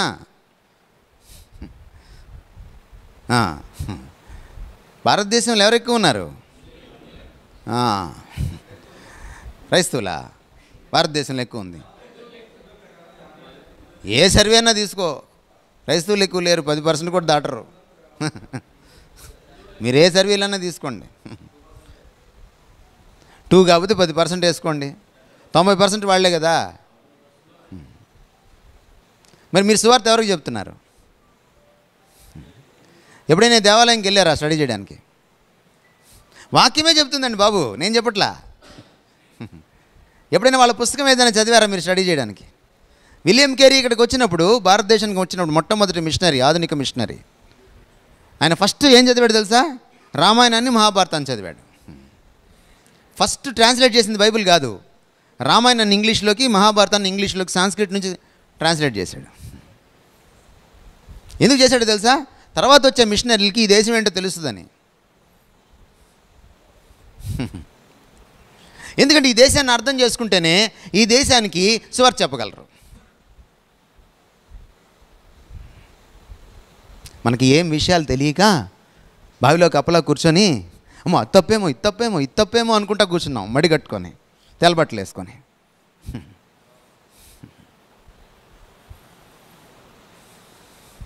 అందుకే మీరు బయటికి వెళ్ళి చెప్పండి సువార్త, మనల్ని చాలా పిచ్చోళ్ళలాగా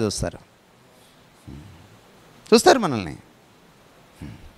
ఒకడు వచ్చి మీరు సువార్త చెప్తుంటే ఆపితే వాడితో ఎలా మాట్లాడాలో మీకు చట్టం తెలియదు మీకు చట్టం. రోడ్డు మీద ఇద్దరు తిట్టుకుంటున్నారనుకోండి, మన మధ్యలో వెళ్ళి అడిగితే వాళ్ళు ఏమంటారు అంటారా? మరి మీరు ఎందుకు అనరు? మీ సువార్త ఆపితే నీకెందుకురా, నేను సువార్త చెప్తున్నాను, నీకేంటి ప్రాబ్లము? నీకేమైనా ఇబ్బందిగా ఉందనుకో, చట్ట వ్యతిరేకంగా నేనేం చేస్తాను, వెళ్ళి పోలీసు రిపోర్ట్ పెట్టుకోపో, నన్ను ఆపడానికి నీకు వీలు లేదు, నువ్వు కంప్లైంట్ ఇచ్చుకో అని ఎందుకు అనలేకపోతున్నారు? మనకి జ్ఞానం కొదువైంది,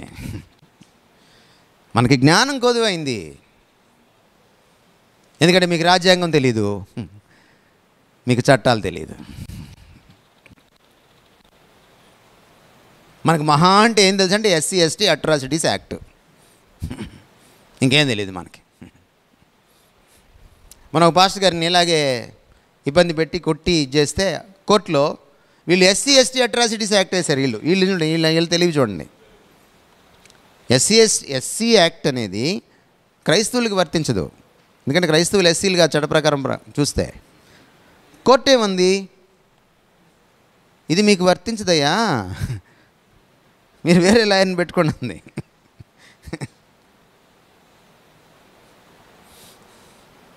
తెలుసుకోవాలి మనం.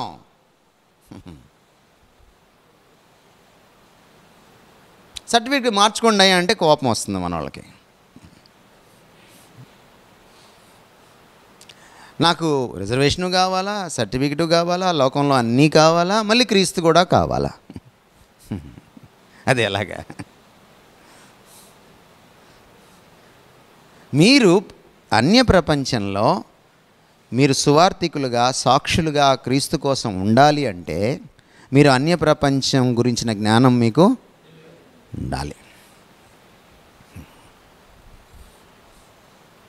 తెలుసుకోవాలి. మీరు ప్రతి బిడ్డని తీసుకెళ్ళి ఆ చైనాలో చైతన్య నారాయణలో పడేయకుండా, ఆ భాష్యంలో పడేయకుండా కొంతమంది బిడ్డల్ని లాయర్లని చేయండి, మీకు చట్టాలు తెలుస్తాయి. చర్చిలో 100 మంది ఉంటే కనీసం ఒక 10 మంది బిడ్డల్ని లాయర్లని చేయండి, మీకు చట్టాలు తెలుస్తాయి. కొంతమందిని సైంటిస్టులు చేయండి, కొంతమందిని తహసీల్దారులు చేయండి, కొంతమంది పోలీస్ డిపార్ట్మెంట్ పంపించండి. అందరినీ డాక్టర్ని ఇంజనీర్లు చేస్తే మీకేం తెలుస్తుంది? అందరు డాక్టర్లు అయితే పేషెంట్లు ఎవరు?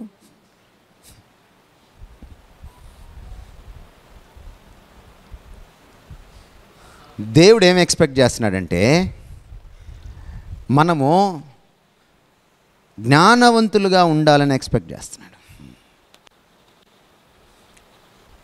దయచేసి గమనించండి. పౌలుని అరెస్ట్ చేశారు, తీసుకెళ్ళారు, లోపలేసారు. లోపలేసిన తర్వాత ఆయన జైలర్తో ఒక మాట అన్నాడు, రోమా పౌరుడిని ఇలాగైనా సత్కరించేది అని అన్నాడు. అంటే జైలర్కి వణుకు పుట్టింది. నువ్వు రోమా పౌరుడివా? అవును, నేను రోమా పౌరుడిని. అంటే ఆయన సరిగ్గా స్టడీ చేయలేదు దీన్ని, ఆయన స్టడీ చేసాడు. నువ్వు చల్లగా వదిలిపెడితే కుదరదు. చట్టాన్ని మీరు తెలుసుకోవాలి. చట్టమే కాదు, ప్రపంచాన్ని మీరు తెలుసుకోవాలి.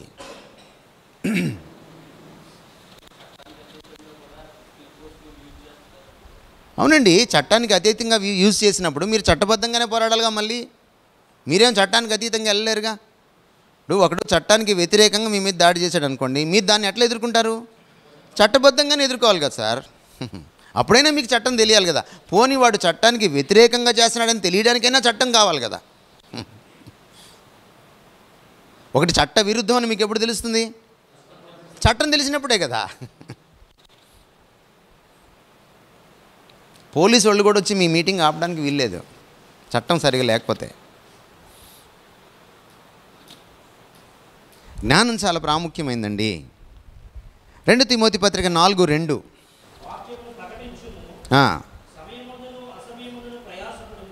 ఏం ప్రయాసపడాలి? సమయమందు అసమయమందు ప్రయాసపడమంటున్నాడు కదా. ఏం ప్రయాసపడతారు మీరు?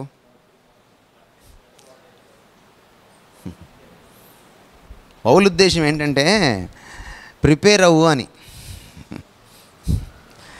మనవాళ్ళు ఏం చేశారంటే దాన్ని సమయమందు అసమయమందు ప్రసంగం చేయమని తీసుకున్నారు దాన్ని. అందుకని ఇక్కడికి వచ్చేసి ఎడాపెడా మాట్లాడేస్తున్నారు. ఒక ఆయన అంటున్నాడు టీమిండియా ఫైనల్కి రాదు ప్రవచనం చెప్తున్నా అనేసాడు.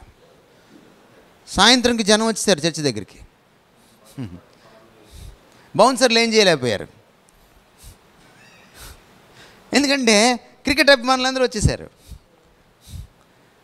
అప్పుడు నెక్స్ట్ డే ఏమన్నాడు, మళ్ళీ ఫ్లోలో అనేసా, ప్రవచనం కాదు. ఎంత ఘోరమో చూడండి. కానీ ఇక్కడ ఈయన ఏం చెప్తున్నాడు తిమోతి అనే పాస్టర్కి, అయ్యా నువ్వు సమయమందు అసమయమందు నువ్వు ఎలా ఉండాలి? చదవడంలో, ప్రిపేర్ అవ్వడంలో. ఎన్ని గంటలు చదువుతారు దైవజనులు చెప్పండి మీరు బైబిల్ ఓ వారంలో? ఎన్ని గంటలు పనిచేస్తారో అని అడిగాను. సరే మన పస్తు వెళ్ళిపోయింది. ఇప్పుడు ఎన్ని గంటలు చదువుతారు బైబిల్ చెప్పండి?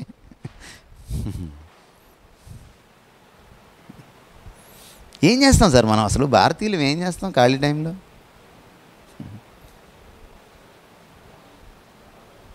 మనం టైం వేస్ట్ చేసినంత ఏ దరిద్రుడు వేస్ట్ చేయడు. ఎన్ని గంటలు చదువుతారు? ఇప్పుడు మీరు ఈ పుస్తకం కోసమేగా మీరున్నారు. ఇప్పుడు ఇది లేకపోతే మీరు లేరుగా. మరి దీన్ని మీరు ఎంత గౌరవిస్తున్నారు? ఎన్ని గంటలు చదువుతారు దీన్ని?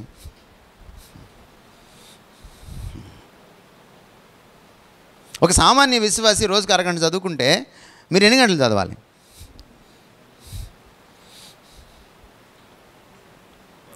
జాన్ స్టార్ట్ అనేటువంటి ఇంటర్నేషనల్ స్పీకర్ థియోలాజియన్ ఏమంటాడంటే, ఒక్క ప్రసంగం చేయాలంటే 13 గంటలు చదవాలంటాడు.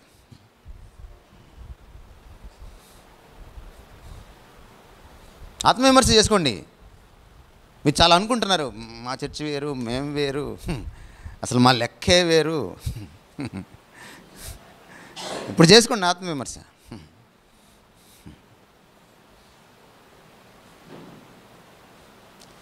ఎప్పుడైనా గమనించుకోండి, పక్కనోడిని చూడడం మొదలెట్టారంటే వాడికంటే ఎదగలేరు. వాడే మీకు ప్రమాణం అయిపోతాడు. ప్రభువుని చూడడం మొదలెట్టారు, ఆ ప్రభువే మీకు ప్రమాణం అవుతాడు. ఎదగడం తప్ప ఇంకేం తెలియదు మీకు.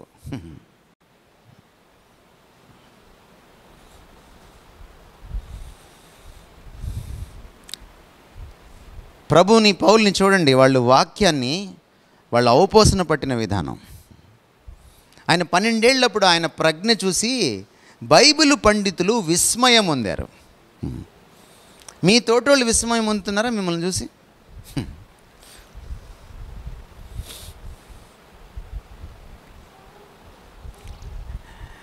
దీనికి నేను ప్రాధాన్యత ఇవ్వకపోతే, నేను దీని ధ్యానంలో అధ్యయనంలో లేకపోతే నేను ప్రసంగించడానికి అర్హుణ్ణి కాదు. మనం వాక్యానికి కట్టుబడే బోధించాలి, వాక్యంకి బయట బోధించకూడదు. బాగుంది, సత్యం అది. నేను చెప్పాను, ఆయన చెప్పాడు, బాగుంది. కానీ వాక్యానికి కట్టుబడి తమరు ఎప్పుడు బోధిస్తారు? వాక్యం తెలిసినప్పుడు కదా. వాక్యం తెలియకపోతే ఏం చేస్తారు మీరు? వాక్యం తెరుస్తారు, హెలికాప్టర్ వేసుకొని లేస్తారు, ఇంకెక్కడెక్కడ తిరుగుతుంటారో ల్యాండింగ్ ప్రాబ్లం.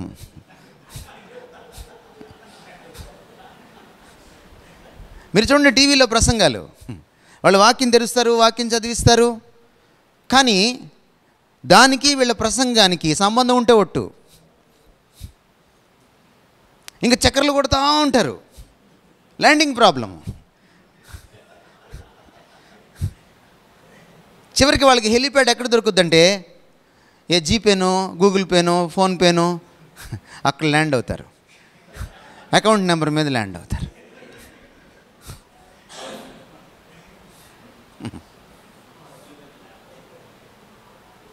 ఎందుకంటే ప్రమాణం లేదు కదా. ఇది ఎప్పుడు చదవవు కదా నువ్వు. అందుకని మన ప్రసంగాలు ఏంటి? బామర్ది ఏమిటి ఆ పాడు పని? మన ప్రసంగాలు హెడ్డింగ్లు కారాపి లిఫ్ట్ అడిగిన దయ్యం వా, క్రైమ్ స్టోరీ థ్రిల్లర్ పనికి వస్తారు మీరు యాంకర్లుగా.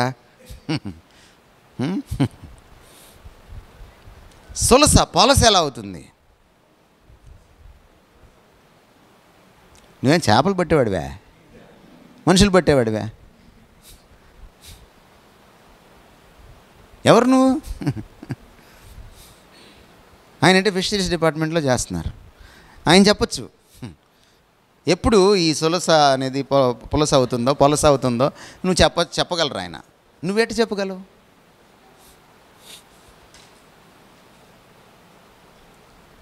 అంటే మనం ప్రాబ్లం ఏంటంటే మనకి దీన్ని వదిలేసాం. నేను మీకు ఈరోజు ఏం చెప్తున్నానంటే, మ్యాన్ ఆఫ్ నాలెడ్జ్గా ఉండాలంటే బైబిల్కి ప్రత్యామ్నాయం ఏం లేదండి.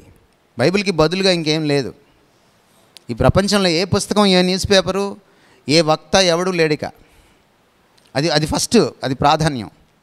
దానికి అనుబంధంగా మిమ్మల్ని పేపర్ చదవమంటున్నా, దానికి అనుబంధంగా మీరు అన్యుల్ని చదవమంటున్నా. ఈరోజు దైవజనులతో సమస్య ఏంటంటే ఇది రాదు అది రాదు, రెంటికి చెడ్డ రేవడి. చాలా జాగ్రత్తగా ఉండాలి మనం. దైవజనుడికి ఉండాల్సిన మరికొన్ని లక్షణాల్లో ఒకటి ఏమిటంటే, అంటే ఇతరులు టచ్ చేయని నేను చేస్తున్నాను ఎందుకంటే మీరు తెలుసుకుంటారని. మళ్ళీ మీకు ఎవరు ఇవి చెప్పరు. Man of good language. మీ వాచకం శుద్ధంగా ఉండాలి. అపోస్తల కార్యాలు 22వ అధ్యాయము 2వ వచనం చదవండి. అపోస్తల కార్యాలు 22వ అధ్యాయము 2వ వచనం.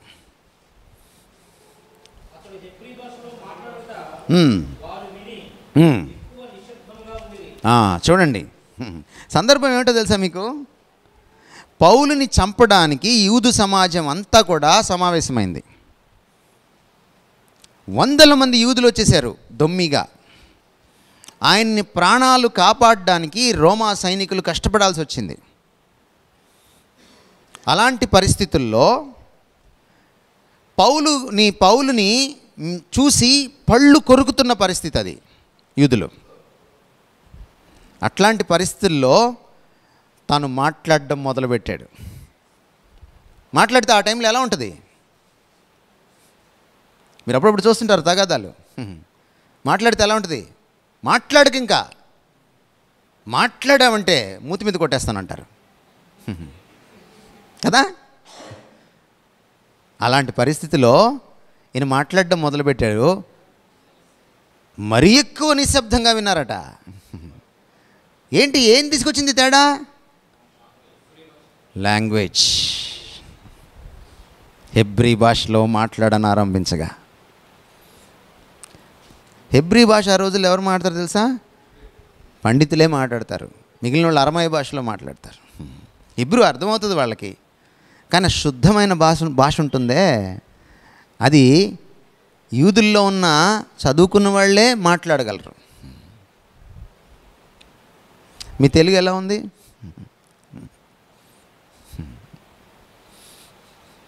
తమరి తెలుగు ఎలా ఉంది? ఎందుకంటే మీరు తెలుగు ప్రజల కోసం కదా మీరు వచ్చింది.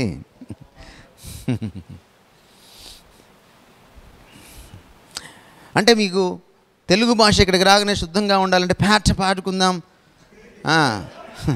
అని అన్నమని నేను అనట్లా. అది తెలుగు కాదు. అది వాళ్ళ దగ్గర నేర్చుకున్నాం, దొరల దగ్గర నేర్చుకున్నాం. దొరలకి తెలుగు నేర్పించాల్సింది పోయి దొరల దగ్గర మన తెలుగు పోగొట్టుకొని నేర్చుకున్నాం అనమాట. చాలా దరిద్రం అది.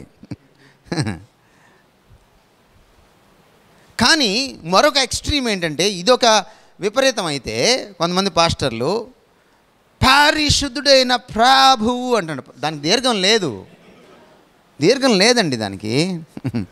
నువ్వు అలా చెప్తే ఒక హిందూ వచ్చి కూర్చుంటే అది పారిశుద్ధ కార్యక్రమం అనుకుంటాడు. ప్లీజ్, ప్రభువు కాదైనా ప్రభువు. కొంతమంది ప్రభువు అంటారు. ప్రే కాదు, ప్రభు. పరిశుద్ధ, శుద్ధంగా మాట్లాడు. నువ్వు పరిశుద్ధనే శుద్ధంగా మాట్లాడకపోతే నువ్వు మిగిలిందాన్ని ఏం శుద్ధంగా మాట్లాడతావు? ఇది ఒక ఎక్స్ట్రీము. మరొక ఎక్స్ట్రీమ్ ఉంది. అది ఏదో సంతలో మాట్లాడుకున్నట్టు, చేపల మార్కెట్లో మాట్లాడుకున్నట్టు మాట్లాడుతున్నారు దైవజనులు. మీ యాస చూసినా, మీ భాష చూసినా చిచి అనిపిస్తుంది. నువ్వు అలా ఉండకూడదు. మీ వాచకం ఎంత శుద్ధంగా ఉంటే అంత ప్రజలు ఆకర్షితులవుతారు, అంత ప్రజలు వింటారు. మీరు శుద్ధమైన తెలుగులో మాట్లాడండి, మాట్లాడుకునే వాళ్ళు కూడా 10 నిమిషాల్లో ఆగి అరే ఈయనేదో బాగా మాట్లాడుతున్నాడు విందాం అనుకుంటారు. మీకు ఎందుకు భాష రావట్లేదు చెప్పనా నేను? మీరు బయట న్యూస్ పేపర్ కూడా చదవరు, అందుకే మీకు భాష రావట్లేదు. మీరు ఇందాక చేతులు ఎత్తారులే కానీ మీరు చదవరు. మీరు కనీసం ఈనాడు భాష మాట్లాడండి, సాక్షి భాష మాట్లాడండి చాలు. పేపర్లో, ప్రతి పేపర్లో ఎడిటోరియల్ పేజ్ అని ఉంటుంది. 2 పేజీలు తిప్పిన తర్వాత ఎడిటోరియల్ పేజ్ ఉంటుంది. అందులో పడే ఆర్టికల్స్ అన్నీ కూడా చాలా శుద్ధ వ్యవహారికంతో, శిష్ట వ్యవహారికంతో ఉంటాయి. అవి చదవండి, జ్ఞానం వస్తుంది, ప్రపంచంలో ఏం జరుగుతుందో తెలుస్తుంది, భాష కూడా వస్తుంది. మీరు అన్యులతో మాట్లాడేటప్పుడు ఈ బైబిల్ అర్థం కాదు వాళ్ళకి, ఈ బైబిల్ అర్థం కాదు. వారు నిరుత్తరులై ఉన్నారు. ఎంతమందికి అర్థమవుతుంది?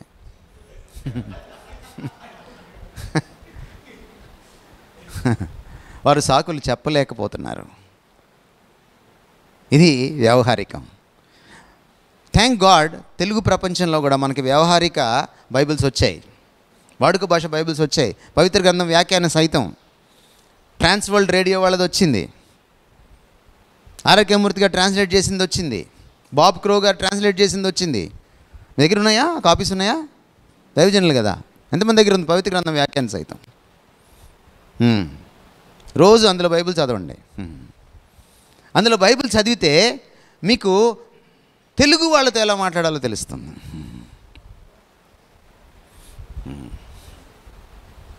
లాంగ్వేజ్ చాలా ప్రాముఖ్యమైంది. యేసుక్రీస్తు వారు 3.5 సంవత్సరాల తన ప్రజా జీవితంలో, తన ప్రజా పరిచర్యలో ఏ భాష మాట్లాడారంటారు?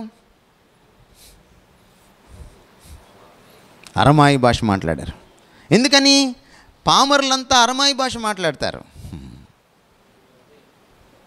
పౌలు సంత వీధుల్లో కూర్చొని గ్రీకులతో తర్కించినప్పుడు ఏ భాష మాట్లాడాడు అంటారు? గ్రీకుల భాష మాట్లాడాడు. కొయినా గ్రీక్ అంటారు, వాడుక గ్రీకు భాష. పౌలు అరియోపాగుకి వెళ్ళినప్పుడు ఏ భాష మాట్లాడాడు? రిచ్ గ్రీక్ లాంగ్వేజ్ మాట్లాడాడు, శుద్ధమైనటువంటి గ్రీకు భాష మాట్లాడాడు. లాంగ్వేజ్ చాలా ప్రాముఖ్యమైందండి దైవజనుడికి.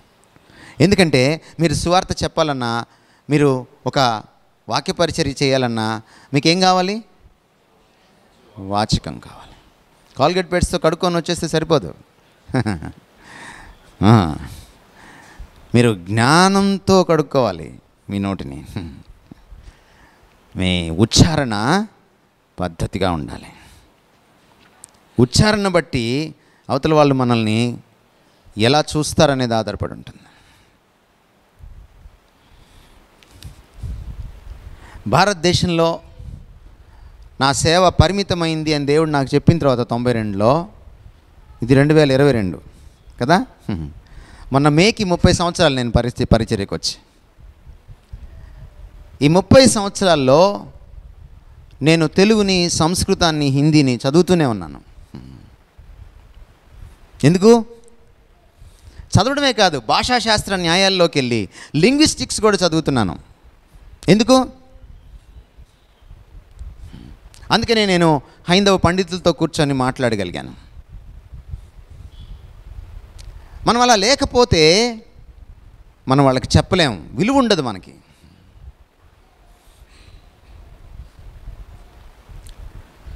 A man of God must be a man of dependence. దైవజనుడు దేవుడి మీద ఆధారపడేవాడిగా ఉండాలి నిత్యం. దైవజనుడు ఎప్పుడు కూడా స్వశక్తి మీద ఆధారపడకూడదు. ఇది దైవజనుడు నేర్చుకోవాల్సిన విషయం. లూకాసు వార్తలో యేసుప్రభు వారు ఒక మాట అంటారు, మీరంతా సాధించేసిన తర్వాత, అంటే మీరు వెళ్ళారు, సువార్త చెప్పారు, కొంతమంది మారుమనసు పొందారు, మీరు వెళ్ళారు, దయ్యాలను వెళ్ళగొట్టారు, మీరు వెళ్ళారు, స్వస్థతలు చేశారు, వచ్చిన తర్వాత మీరు ఏమనుకోవాలంటే నేను నిష్ప్రయోజకుడినైన దాసుడని అనుకోవాలంటాడు. ఎప్పుడైనా నేను వేరు, నేనెవరో తెలుసా, నా బ్యాక్గ్రౌండ్ ఏంటో తెలుసా, మా లెక్క వేరు అన్నారనుకోండి, మీరు లెక్క తప్పినట్టే, తిక్క స్టార్ట్ అయినట్టే. Please understand. మనం ఎప్పుడు ఆయన మీద ఆధారపడాలి. మీరు చూడండి, యేసుప్రభు వారి జీవితం చూడండి. ఎవరైనా యేసుప్రభు వారు ఎవరు? దైవ కుమారుడు, దేవుడు ఆయన. మరి ఆయనకి ప్రార్థన చేసుకోవాల్సిన కర్మ ఏం బట్టే?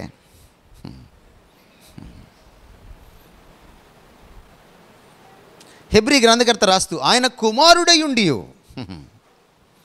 చాలా అండర్లైన్ చేసుకోవాల్సిన మాట ఆయన. ఇప్పుడు మనం ఏం చేయాలి? మనం మనుషులమై ఉండి ఆయన దైవ కుమారుడై ఉండి ఆయన ఎలా ప్రార్థన చేశాడట? కన్నీళ్లతో, యాచనలతో, మహారోదనముతో కదా. మరి మనం మనుషులమై ఉండి ఏమీ ప్రార్థన చేయక అప్పుడప్పుడు ప్రార్థన చేసుకుంటూ, పైన ప్రార్థన చేసుకుంటూ సాధ్యమేనా? యేసుక్రీస్తు వారు ఈ లోకంలో జీవించినప్పుడు ఎందుకు ప్రార్థన చేశారంటే, ఆయన దేవుడు కాకుండా పోలేదు ఆయన శరీరధారిగా ఉన్నప్పుడు. కానీ తన దేవత్వాన్ని ఉపయోగించి మానవుడిగా జీవిస్తే మనకు ఆయన రక్షకుడుగా అర్హుడు కాలేడు. ఆయన కేవలం మానవుడిగా జీవించినప్పుడే, కేవలం మానవుడిగా శోధనలు జయించినప్పుడే, కేవలం మానవుడిగా పవిత్రంగా ఉన్నప్పుడే, కేవలం మానవుడిగా ఆయన నిలబడ్డప్పుడే ఆయన మానవుల పక్షాన సిలువలో చనిపోవడానికి అర్హుడు అవుతాడు, ప్రతినిధి అవుతాడు. ఆయన తాను మానవుడిగా జీవించడానికి తన దేవత్వాన్ని వాడుకోకూడదు. ఆయన ఎదుటివాడిని స్వస్థపరచడానికి దేవత్వాన్ని వాడచ్చు. ఆయన రాళ్లను, ఆయన 5 రొట్టెలను 2 చేపల్ని 5,000 మందికి పంచిపెట్టడానికి దేవత్వాన్ని వాడచ్చు. కానీ తనకు ఆకలేసినప్పుడు రాళ్లను రొట్టెలను చేసుకొని తాను తినడానికి దేవత్వాన్ని ఉపయోగించకూడదు. అపవాది యొక్క శోధన యొక్క లోతు అదే. నువ్వు ఒక మాట చెప్తే అవి రొట్టెలు అయిపోతాయి, తినేసేయచ్చు కదా. ఎందుకంటే ఆయనకి ఉపవాసం అయిపోయింది ఆ సమయానికి. గమనించండి, ఆయన ఉపవాసం మధ్యలో తినమని అపవాది ఆయన శోధించట్లా, ఉపవాసం అయ్యాకనే శోధిస్తున్నాడు. కానీ వాడి శోధన ఏంటంటే తిండి గురించి కాదు, నీ దేవత్వాన్ని నీ మానవత్వం కోసం వినియోగించు, అయిపోయింది ఇంకా ఆయన పని. అందుకనే దేవుడై ఉండి దేవుడు కానట్టు జీవించాడు కనుక, కేవలం మానవుడిగా జీవించాడు కనుక, మీ స్థితిలోకి నా స్థితిలోకి ఒదిగిపోయాడు కనుక, మన ప్రతి బలహీనతల గుండా వెళ్ళాడు కనుక ఆయన మనలాగా ప్రార్థన చేశాడు. కానీ ఆయనలాగా మనం ప్రార్థన చేయలేకపోతున్నాం, అదే ప్రాబ్లం. This is dependence. ప్రార్థన అంటే దేవుడి సన్నిధికి వెళ్ళి చేతగాడినోన్నయ్యా అని ఒప్పుకోవడం. నువ్వు లేకపోతే చెయ్యలేను, నోరు కూడా పెగలదు నాకు, నేను సువార్త చెప్పలేను, నేను చర్చ్ నడపలేను, నేను ఏమీ చేయలేను ప్రభువా నువ్వు లేకపోతే. Without you I'm nothing. యేసు ప్రభు అన్నాడు 15వ అధ్యాయం యోహాను సువార్తలో, నాకు వేరై ఉండి మీరేమీ చేయలేరు. మీరు ఏదైనా చేయగలిగితే మనల్ని బలపరచు అని యందు క్రీస్తు యేసునందే మనం సమస్తము చేయగలం. ఇది సత్యమని మీరు ఎరిగితే మీరు ఎలా ఉండాలి? దైవజనులు డిపెండ్ అవుతూ ఉండాలి. ఉదయం లేచిన దగ్గర నుంచి ఆయన మీద డిపెండ్ అవ్వాలి. డిపెండ్ అయ్యేవాడు ఎలా ఉంటాడు? ప్రార్థనాపూర్వకంగా ఉంటాడు. ప్రార్థన అంటే గొంతెమ్మ కోరికలు కోరడం కాదు. నేను చెప్పాను మీకు, ప్రార్థన అంటే చేతగానే ఉండని ఒప్పుకోవడం. ప్రార్థన అంటే దేవుని సర్వాధికారాన్ని దాని కిందకి మన తలను తీసుకొచ్చి పెట్టడం, ఆయన పీఠానికి తల వంచడం. ఎప్పుడైతే మనం డిపెండెంట్గా ఉంటామో దేవుడు మన పక్షాన ఉంటాడు. ఆయన అన్నాడు, నేను ఏశావుని ద్వేషించాను, యాకోబుని ప్రేమించాను. మీకు అర్థమైంది ఎందుకో? నిజానికి యాకోబు మోసగాడు, కానీ మీరు మోసాన్నే చూస్తారు. కానీ యాకోబు ఎలాంటి వాడంటే ఏశావు లాంటి వాడు కాదు. ఏశావు తన బాహుబలాన్ని నమ్ముకుంటాడు, ఆయన బాహుబలి. కానీ యాకోబు క్రీస్తు బలాన్ని నమ్ముకున్నవాడు, దేవుని బలాన్ని నమ్ముకున్నవాడు. నువ్వు ఆశీర్వదిస్తే తప్ప నేను నిన్ను వదలనని పెనుగులాడినవాడు. ఎందుకని యాకోబుకి తెలుసు దేవుడు లేకపోతే బతకలేడని. యాకోబుకున్నటువంటి సత్లక్షణం ఏంటంటే అతను దేవుడి మీద డిపెండ్ అయ్యే మనస్తత్వం అతనిది. దేవుడు ఏశావుని వాడుకోలేడు, ఎందుకంటే ఏశావు తన సొంత బలాన్ని నమ్ముకుంటాడు. అతడు ఎప్పుడు దేవుడి మీద ఆధారపడ్డాడు. తన బాహుబలంతో వేటాడతాడు, తన విలువిద్యతోటి వాటిల్లో ఆ విలువిద్యలో ఉన్నటువంటి మెలకువలతోటి వేటాడతాడు, తింటాడు.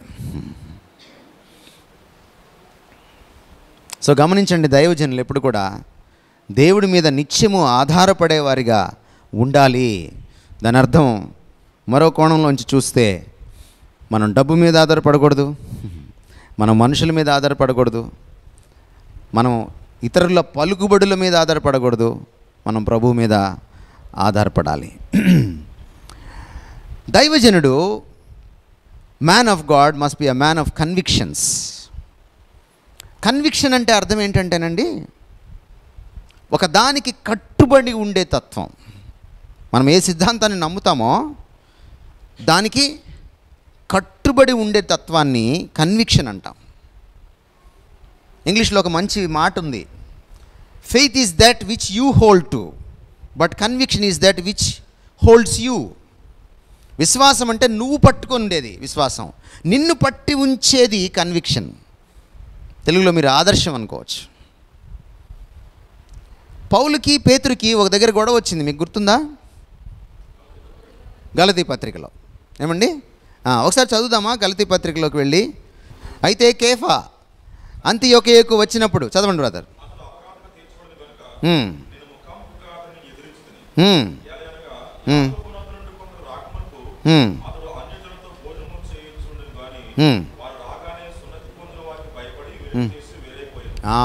అప్పుడు దాకా అన్యులతో కలిసి భోంచేశాడంట. పాపం ఈయనకి పెద్ద ఫీలింగ్ లేదు. కానీ యెరూషలేం నుంచి, యాకోబు దగ్గర నుంచి కొంతమంది వచ్చారు. వాళ్ళు మేము యూదులము, మేము ఎవరితో కలము అనేటు మన బ్యాచ్ ఉన్నారు కదా మనకి, మన దేశంలో. మాది వేరు, మా కులం వేరు, మేము టాప్ అని బ్యాచ్ ఉంది కదా, ఆ బ్యాచ్ అన్నమాట. ఆ బ్యాచ్ వచ్చింది. రాగానే ఈయన ఏం చేశాడు, పాపం ఈయనకి ఫీలింగ్ లేదు కానీ స్టాండ్ తీసుకోలేకపోయాడు. గబగబా లేచి వాళ్ళు వచ్చేటప్పటికి వేరుగా వెళ్ళిపోయాడు. ఇది పౌలు కంటపడింది. ఏం చేశాడు?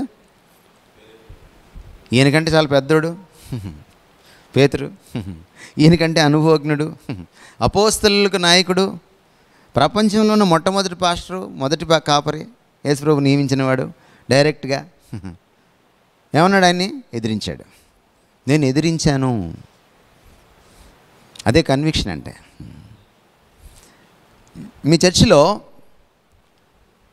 కులం దోబూచులాడుతుందని, కులం ఎట్లా ఉంటుందంటే డైరెక్ట్గా రాదు, అది వెనక నుంచి నెమ్మదిగా గోకుతారనమాట. మీరు ఎక్కడుంటారు, మీ ఇంటి పేరేంటి, మీ పేరేంటి, ఇలా దోబూచులాడుతూ ఉంటుంది. మీరు ఎప్పుడైనా ఖండించారా పాస్టర్స్గా?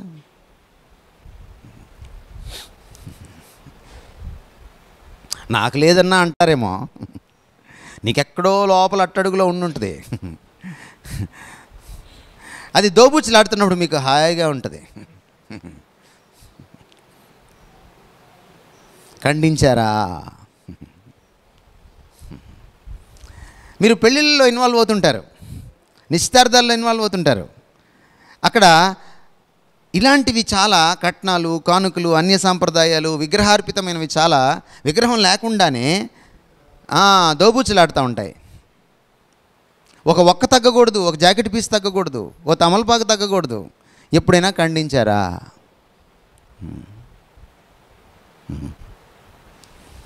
అంటే మీరు దైవజనులు కాదు. ఇందాక ఏం చెప్పాడే, మనుషుల్ని తృప్తిపరచాలని మీరు ఉన్నారన్నమాట.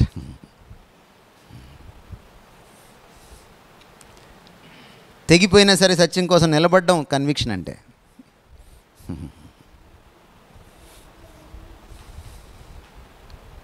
అతను పెద్దయినా ఇంకెవరైనా సరే, మనల్ని ఎత్తుకుపోయేటువంటి గద్ద లాంటి వాడైనా సరే, మనం ఖచ్చితంగా సత్యం కోసం నిలబడాలి, అసత్యాన్ని ఖండించాలి. అప్పుడే దైవజనుడు సత్యవంతుడిగా నిలబడతాడు. ఎందుకంటే మీరు ఎవరి పక్షాన్ని నిలబడ్డారంటే అసలు సిసలైన సత్యమూర్తికి రిప్రజెంటేటివ్స్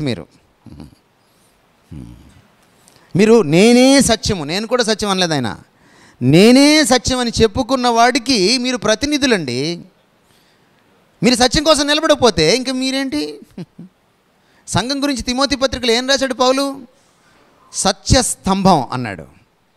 స్తంభం ఏం చేస్తా? ఆ స్తంభాన్ని తీసేయండి, ఆ స్తంభాన్ని పగలగొట్టండి. మధ్యాహ్నం భోజనం అయిన తర్వాత ఏమవుతుంది? ఆ స్తంభం తీసేస్తే మొత్తం కూలిపోతుంది. సంఘం సమాజంలో సత్యాన్ని ఎత్తిపట్టేదన్నమాట. సత్యం కూలిపోకుండా, పడిపోకుండా, దాన్ని కాళ్ళతో సంత వీధిలో తొక్కకుండా సత్యాన్ని కాపాడేది సంఘం. ఆ సంఘానికి మీరు నాయకులు. మీరే సత్యం కోసం నిలబడిపోతే మీరు ముఖ్యమంత్రి ఏదో మీకు రాయితీ ఇస్తాడని తప్పుడు సర్టిఫికేట్ ఏమైనా పెట్టారా? మీరు సత్యవంతులు కాదు. పట్టకపోతే ధన్యులు. పెడితే సంగతి చెప్తున్నా. Please understand. సత్యం పక్షాన నిలబడ్డవాడే సత్య సంబంధి నా రాజ్యంలో ఉంటాడన్నాడు ఆయన పిలాతు ముందు నిలబడి. మీరు సత్య సంబంధులు కాకపోతే ఆయన సంఘాన్ని మీరు నాయకత్వం వహించడం పక్కన పెట్టండి. రేపు ఆయన రాజ్యంలో చోటు దొరుకుతుందో లేదో చూసుకోండి. పరలోకంకి వెళ్తే ఏదో ఒక విధంగా చాపన్న వేసుకొని బతకచ్చు అక్కడ. అసలు వెళ్ళలేకపోతే పరిస్థితి ఏంటి?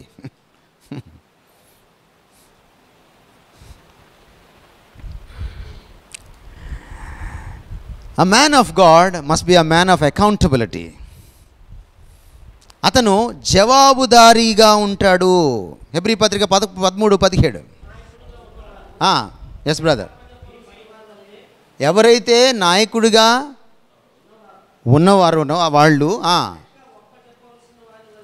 లెక్క అప్పచెప్పవలసిన వారి వలె మీ ఆత్మలను కాయచున్నారు. మీరు ఎలా కాయాలట ఆత్మల్ని? ఎవరికి? మీ సంఘంలో వాళ్ళకి కాదు, దేవుడికి లెక్క చెప్పాలి కదా అంటూ పరిచర్య చేయాలి మీరు.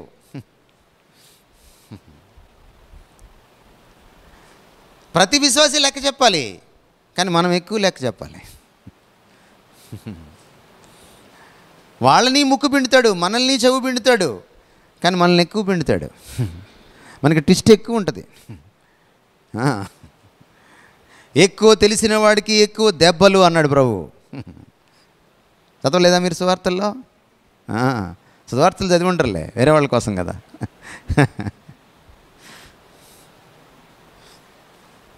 దైవజనులారా జాగ్రత్త. You must give an account. ఒక రోజున జవాబు చెప్పాలి, లెక్క అప్పచెప్పాలి. ఎవ్రీథింగ్ చూస్తాడు ఆయన. ప్రజలు ఏం చూస్తారు? పాస్టర్ గారు నాకు ఎంతసేపు ప్రార్థన చేశారు, నేను పిలిస్తే ఇంటికి వచ్చారా లేదా, నాతో నవ్వుతూ పలకరించారా లేరా, ఇంతవరకే చూస్తారు ప్రజలు. దేవుడు ఏం చూస్తాడు? వాళ్ళ ఇంటికి ఎందుకు వెళ్ళావో కూడా చూస్తాడు. మొదటి వారంలో వెళ్ళావా, చివరి వారంలో వెళ్ళావా కూడా చూస్తాడు. అతన్ని నవ్వుతూ పలకరించినప్పుడు ఆ నవ్వు వెనక ఏముందో కూడా చూస్తాడు. లెక్క అప్పు చెప్పాలి. పాస్టర్లలో కూడా కులం ఉంది. ఉందా ఏమన్నా? కంప ఏమన్నా కొడుతుందా చూసుకోండి.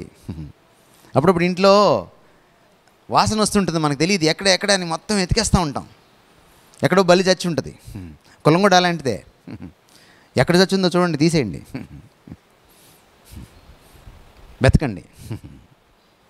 గుండె లోతుల్లోకి వెళ్ళి వెతకండి. మీకు వెతకడం చేత కాకపోతే దావీదులాగా, అయ్యా నాలో ఆయాస్కరమైన మార్గం ఉందేమో ఒకసారి పరిశోధించి చూడు, నన్ను కడుగుమని అడగండి. You must be clean enough to be fit to be in the ministry of God. దేవుని పరిచర్యలో ఉండడానికి మీరు పరిపూర్ణంగా శుద్ధంగా ఉండాలి. లోక సంబంధమైన ఏ దుర్వాసన మీలో ఉండకూడదు. అప్పుడే లెక్క కరెక్ట్గా చెప్పగలుగుతాం. ఫ్రమ్ విదిన్ శుద్ధంగా ఉండాలి. ఆంతర్యంలో శుద్ధంగా ఉండి పరిచర్య చేయాలి. అంతఃకరణ శుద్ధిగా. ఓ మంత్రి ప్రమాణం స్వీకారం చేసినప్పుడు కంటే గొప్పగా. మంత్రులకి అంతఃకరణ శుద్ధిగా ఎలా ఉండాలో ఎలా పనిచేయాలో తెలియదు. ఇప్పుడు వచ్చే మంత్రులకి అసలు దాన్ని ఎలా పలకాలో కూడా తెలియదు. A man of God must be a man of sacrifice. త్యాగపూరితంగా ఉండాలి మీరు. యోహాను సువార్త 10వ అధ్యాయం 10 నుంచి చదవండి.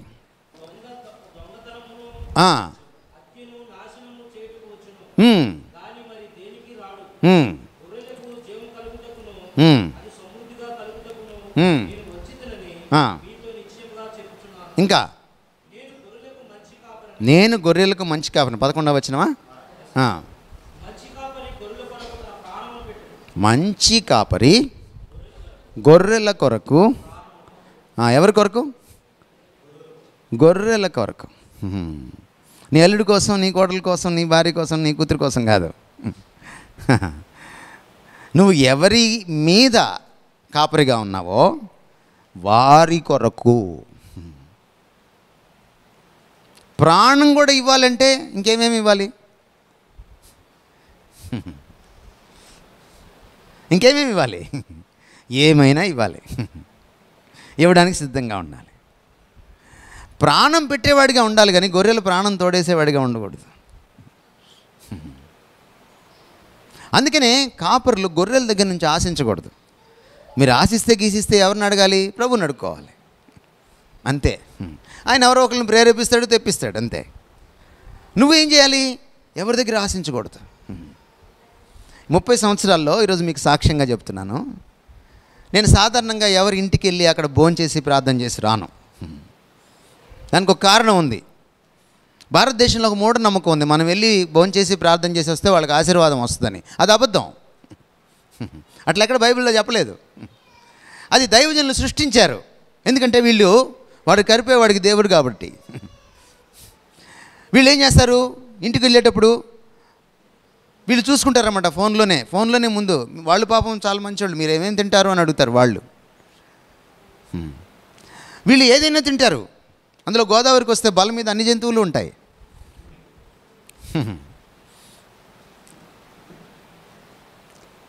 సో నీకున్నటువంటి భోజన ప్రియత్వాన్ని నువ్వు తీర్చుకోవడానికి నువ్వు వెళ్తున్నావా? లేక వాళ్ళకున్న మూఢనమ్మకం, అయ్యగారు మా ఇంటికి వస్తే ఏదో అయిపోతుంది మాకు. అయ్యగారికి కవర్ ఇవ్వలేదనుకోండి, అయ్యగారు ప్రార్థన చేసిన దేవుడి దగ్గరికి వెళ్దట. ఇంకా కొంతమంది ఉన్నారు, బైబిల్ ఓపెన్ చేస్తారు, వాళ్ళు చేత్తో పట్టుకోరు కవరు. బైబిల్ ఓపెన్ చేసి అందులో పెట్టమంటారు. మరి ఇంటికి వెళ్ళిన తర్వాత డబ్బులు లెక్కెట్టుకోవా? బైబిలే లెక్కెట్టేస్తుందా? మరి నువ్వు సరుకులు కొనేటప్పుడు, వెచ్చాలు కొనేటప్పుడు, నువ్వు కందిపప్పుకి చింతపండుకి ఇచ్చేటప్పుడు ఇట్లాగే బైబిల్ తీసుకెళ్ళి కౌంటర్ని తీసుకోమంటావా? అనవే. అందుకే వెళ్ళడం మానేసా. ఒకవేళ వెళ్తే కండిషన్ ఒకటే, ఏమిటంటే మీరు కానుకివ్వనంటే వస్తా. ప్రభు మహాకృపను బట్టి ఈరోజు వరకు దాని మీద నిలబడ్డా 30 సంవత్సరాలు. ఆశించకండి. ప్రభు ఇస్తే సంతోషంగా తీసుకోండి, ఆశించకండి. అడగద్దని కూడా అనట్లా నేను. అడగడం కంటే మించింది ఇది. ఆశించద్దంటే అడగకూడదనే కదా అర్థం. అసలు ఆశ కూడా మీకు ఉండకూడదు. పదాజ్ఞలో ఒక మాట ఉంది, మీ పొరుగు వాడి దేన్ని కూడా నువ్వు దైవజనుడికి అప్లై అవుద్దా లేదా? ఏం బ్రదర్, కారు చాలా బాగుంది, చాలా బాగుంది కారు. ఆశించకూడదు. పాపం కొంతమంది ఉదార స్వభావాలు ఉంటారు. అన్నా మీరు తీసేసుకోండి అన్నా, పర్లేదన్నా అంటారనమాట. అక్కడ కూకట్పల్లిలో ఒక సంఘం ఉంది హైదరాబాద్లో. ఆయన BMW కారు కొని ఆయన లక్కీ డిప్ పెట్టాడు. లక్కీ డిప్ చర్చిలో లాటరీ వేయచ్చా? పోనీ ఈయన కొన్నాడా BMW కారు? ఈయన కొనలేదు, ఎవరో వేరే ఆయన కొనిచ్చాడు ఈయనకి ఆయన డబ్బులతోటి. ఒకవేళ ఈయన కొన్నా వాళ్ళందరూ ఇచ్చిన డబ్బులతోటే కొంటాడు కదా. సరే, ఒక ఆయనకు వచ్చింది అది లక్కీ డిప్లో. ఆయన ఇంకెంత అమాయకుడో చూడండి. ఈయన అదృష్టవంతుడే కదా, అమాయకుడు కూడా అనమాట. నేనేం చేసుకుంటానన్నా BMW నాకు వచ్చింది, BMW లేవు నా దగ్గర, BMW నాకెందుకు అని ఈ అమాయకుడు ఏం చేశాడు, మీరే తీసుకోండి అన్న, చూడండి ఎంత బాగుందో.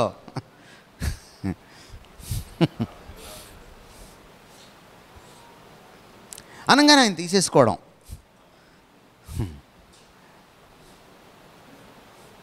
కొంతమంది దైవజనులు ఉంటారు, ఎంత అందంగా అడుక్కుంటారంటే, ఇదిగోండి నా వాచ్ తీసి, ఇదిగో ఈ వాచ్ ఎంత అనుకున్నారు, ఇది ₹1,00,000 ఈ వాచ్ వేసేస్తున్నాను దేవుని హుండీలో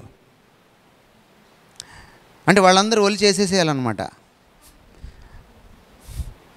మాదిరి చూపించడం అంటే అదన్నమాట.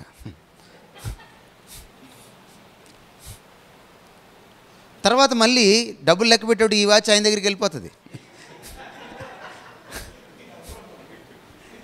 ఓ పెద్ద డబ్బులున్న కవర్ వేసేస్తున్నాడు హుండీలో. ఇగో నేను వేస్తున్నాను, ఈరోజు నేను ఇవ్వాల్సింది దేవుడికి. ఎవరికి తెలుసు నువ్వు తర్వాత తీసుకోవని? నువ్వు 10% వేసి 200% తీసుకోవని ఎవరికి తెలుసు? ఆశించింది అది అంటున్నాను నేను.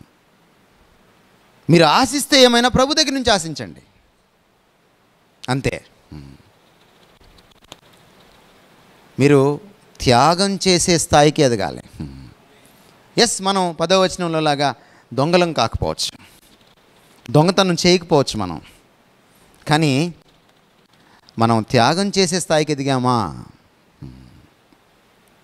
దోచుకునే స్థాయిలో మనం లేకపోవచ్చు, కానీ త్యాగం చేసే స్థాయిలో ఉన్నామా? ఆశించని స్థాయిలో ఉన్నామా? దైవజనులంగా ఆ ప్యూరిటీ మనకుందా?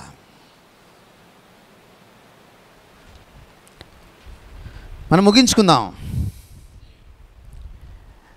దైవజనుడు,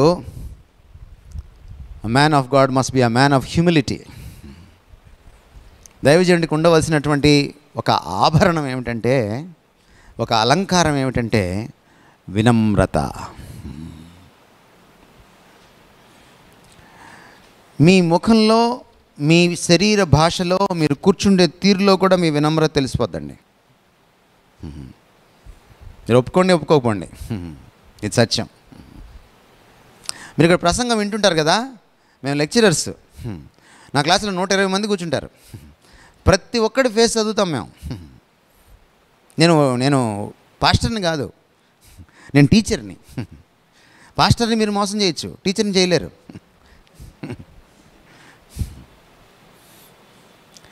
నా క్లాసులో ఎవడు తల తిప్పడు, ఎందుకో తెలుసా?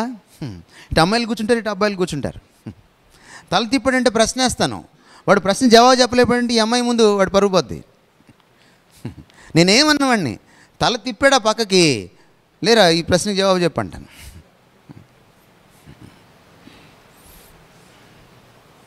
తల తిప్పకుండా వినాలి పాఠం. మనం కూర్చుండే తీరు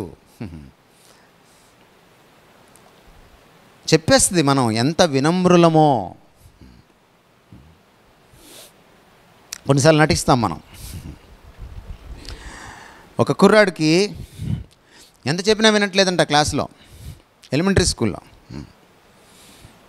వాడిని చూస్తే టీచర్కి మండిపోతుంది, ఈమె ఈగో దెబ్బతింటుంది. వాడిని అంది, stand up on the bench అనింది. బెంచ్ మీద ఎక్కువ నిలబడు అని. మన టీచర్లు ఎలాంటి చక్కటి వేస్తారో మీకు తెలుసు కదా, గోడ కుర్చీలు వేయించడము ఇలాంటివి చేస్తుంటారు మన వాళ్ళు. ఇంకెక్కడ ప్రపంచంలో ఎక్కడ ఉండవు ఇలాంటి శిక్షలో. Stand up on the bench అనింది. అంటే వాడు లేచి బెంచ్ ఎక్కాలి, పాపం ఎక్కట్లేదు వాడు. ఈమెకి ఇంకా ఈగో దెబ్బతినిపోతుంది. ఎక్కురా అంది, వాడేం మాట్లాడట్లేదు.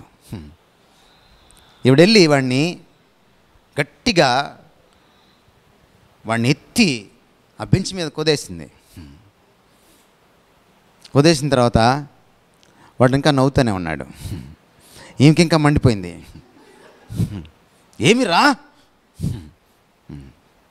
ఎందుకు నవ్వుతున్నావు? వాడేం మాట్లాడలేదు. ఈసారి దగ్గరికి వెళ్ళింది, గదమాయించింది. అప్పుడు చెప్పాడు వాడు, మేడం మీరు నన్ను బెంచ్ మీద నిలబెట్టారు కానీ లోపల కూర్చొనే ఉన్నాను అన్నాడు. లోపల కూర్చొనే ఉన్నానండి. బలవంతంగా విధేయత, బలవంతంగా వినమ్రత రాదు. మనం నటించడంలో సిద్ధహస్తులం. మనము వినయ వినమ్రతలు చూపడంలో మనం మహానటులం.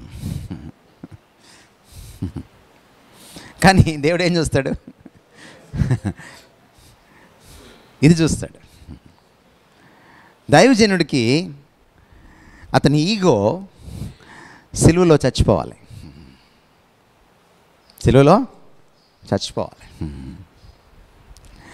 సిలువలో మనకి కొత్త ఈగోస్ ఇచ్చాడు దేవుడు. నా గత నేను చచ్చిపోతే నా క్రొత్త నేను పునరుద్ధానం చెందింది సిలువలో. ఇక జీవించేవాడును నేను కాను, క్రీస్తనే నేను. కొత్త ఈగో ఇది. క్రీస్తు దగ్గర ఎంత ఉంది వినమ్రత? ముఖం మీద గుడ్డేసి, గుద్ది, ఎవరో చెప్పు, ఉమ్మి వేసి, దిగు చూద్దాం అని గేలి చేసి, నువ్వు రాజు అన్నావు కదా, ఇదిగో నీకు వజ్ర కిరీటాలు ఇవ్వట్లేదు, ముళ్ళ కిరీటం ఇస్తున్నావు. ఎంతుంది వినమ్రత ఆయన దగ్గర? ఈ లోకంలో ఉన్నటువంటి పెద్ద కులాల పాస్టర్లు అందరినీ ఒక పక్కన నిలబెట్టండి. పెద్ద కులాల పాస్టర్లు, బ్రాహ్మణ జాతి నుంచి వచ్చిన వాళ్ళు, ఆ జాతి ఈ జాతి నుంచి వచ్చిన వాళ్ళు, కార్లు వెనక ప్రింట్ చేసుకునే జాతి నుంచి వచ్చిన వాళ్ళు నిలబెట్టండి ఒక పక్కన. ఇంకో పక్కన యేసుప్రభుని పౌల్ని నిలబెట్టండి. మీ అర్హతలు ఏమైనా సరిపోతాయి వాళ్ళకి? మరి వాళ్ళకి వినమ్రత ఉంటే మీకు ఎందుకు లేదు? ఈ దేశంలో, ఈ ప్రపంచంలో పిహెచ్డీలు చేసిన వాళ్ళని పక్కన నిలబెట్టండి. థియాలజీ చేసి వచ్చిన వాళ్ళని ఇక్కడ నిలబెట్టండి. యేసుప్రభుని అక్కడ నిలబెట్టండి. సొలొమోను కంటే జ్ఞాని ఇక్కడ ఉన్నాడు అన్నాడు ఆయన. ఆయన స్థాయికి రాగలరా? మరి ఆయనకి లేని వినమ్రత మీకెందుకు రాదు?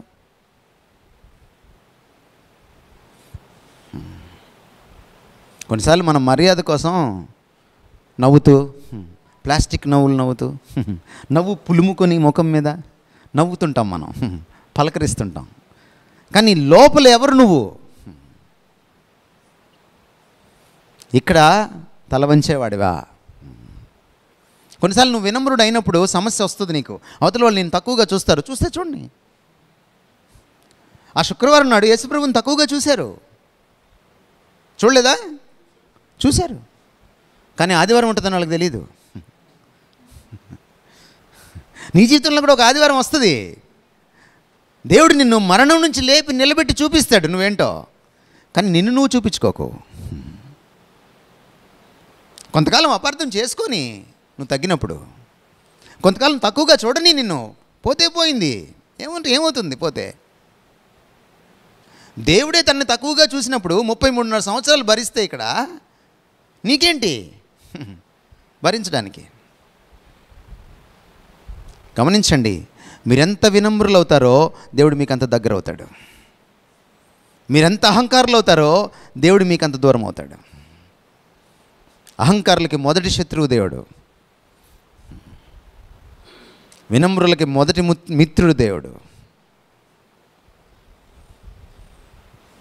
ఇది చాలా చాలా అవసరం. ఈ దేశంలో మనకేం ఏ దేశ సంస్కృతి మనకేం నేర్పించిందంటే, మనం దర్పంగా డాబుగా ఉంటే మనం కాపు, పెద్ద కాపు, రాయుడు నాయుడు. నువ్వు ఆండ్రాయిడ్ కూడా కాదు.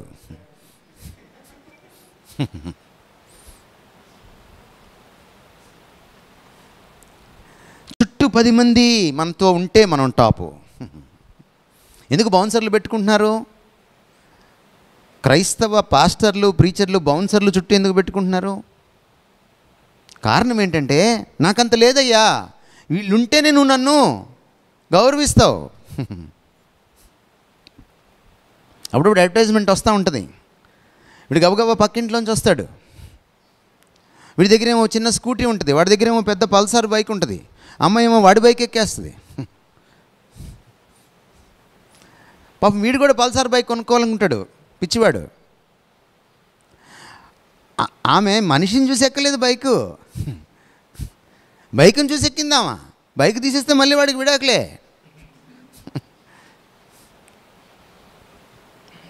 నీకు విలువ ఉండాలి.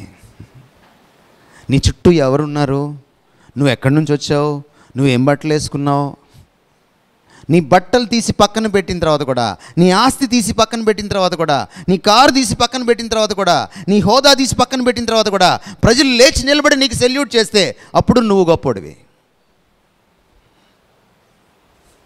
ఈ గొప్పతనం ఎక్కడి నుంచి వస్తుందంటే క్రీస్తు దగ్గర నువ్వు తగ్గించుకున్నప్పుడు ఆయన నిన్ను హెచ్చిస్తాడు. ఎప్పుడు కూడా మనుషుల యొక్క పొగడ్తల కోసం పోకలాడద్దు. ఒక గవర్నమెంట్ ఆఫీసర్ గారు, గెస్ట్ ఆఫీసర్ పై ర్యాంక్ వారు, నేను భీమవరం దగ్గరలో ఒక మీటింగ్లో మాట్లాడుతున్నాను. ఆవిడ ఎప్పటి నుంచో నా వీడియోలు చూస్తున్నారు, పెద్ద ఆవిడ.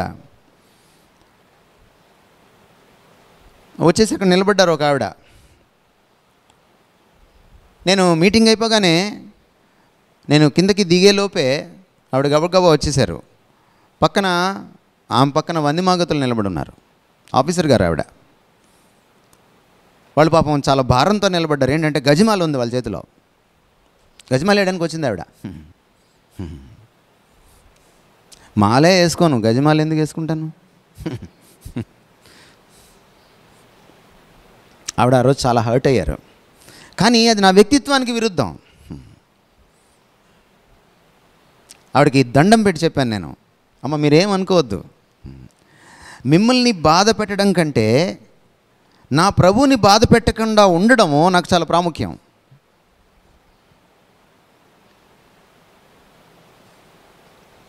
Please understand. మనం ఎప్పుడైతే మనము వినమ్రత కోల్పోతామో మీకు తెలియకుండానే ప్రభువు మహిమను మీరు దొంగిలిస్తారు. ఇంతకు మించిన దొంగతనం లేదు. అందుకని దైవజనులు బహు భయంతో వణుకుతో సేవ చేయాలి. వినమ్రత రాకపోతే ఆయన పాదాల దగ్గర నేర్చుకోవాలి, నేర్పించమని బ్రతిమలాడాలి, గోజాడాలి, అడగాలి. మీరు మీ పిల్లల ఫీజుల కోసం అడగకపోయినా పర్లా, మీరు తిండి కోసం అడగకపోయినా పర్లేదు, ప్రభువు లాంటి లక్షణాలని నాకు ఇవ్వు ప్రభు అని మీరు ప్రభు పాదాల దగ్గర కన్నీరు కార్చాలి. అప్పుడు ఈ దేశాన్ని మీరు గెలుచుకుంటారు. మీరు ఏ సంఘం పైన కాపరిగా ఉన్నారో దానికి మీరు ఆశీర్వాదంగా ఉంటారు. You must B a blessing. ఈ గొర్రెల మంచి కాపరి సమస్త లోకానికి ఆశీర్వాదకారకం అయ్యాడు. మీరు మీ భారతదేశం అంతటికి, మీ సంఘం అంతటికి ఆశీర్వాదకారకం కావాలంటే ఈయన దగ్గర లక్షణాలు నేర్చుకోవాలి. నా మాటలు విన్నందుకు ధన్యవాదాలు. Thank you so much.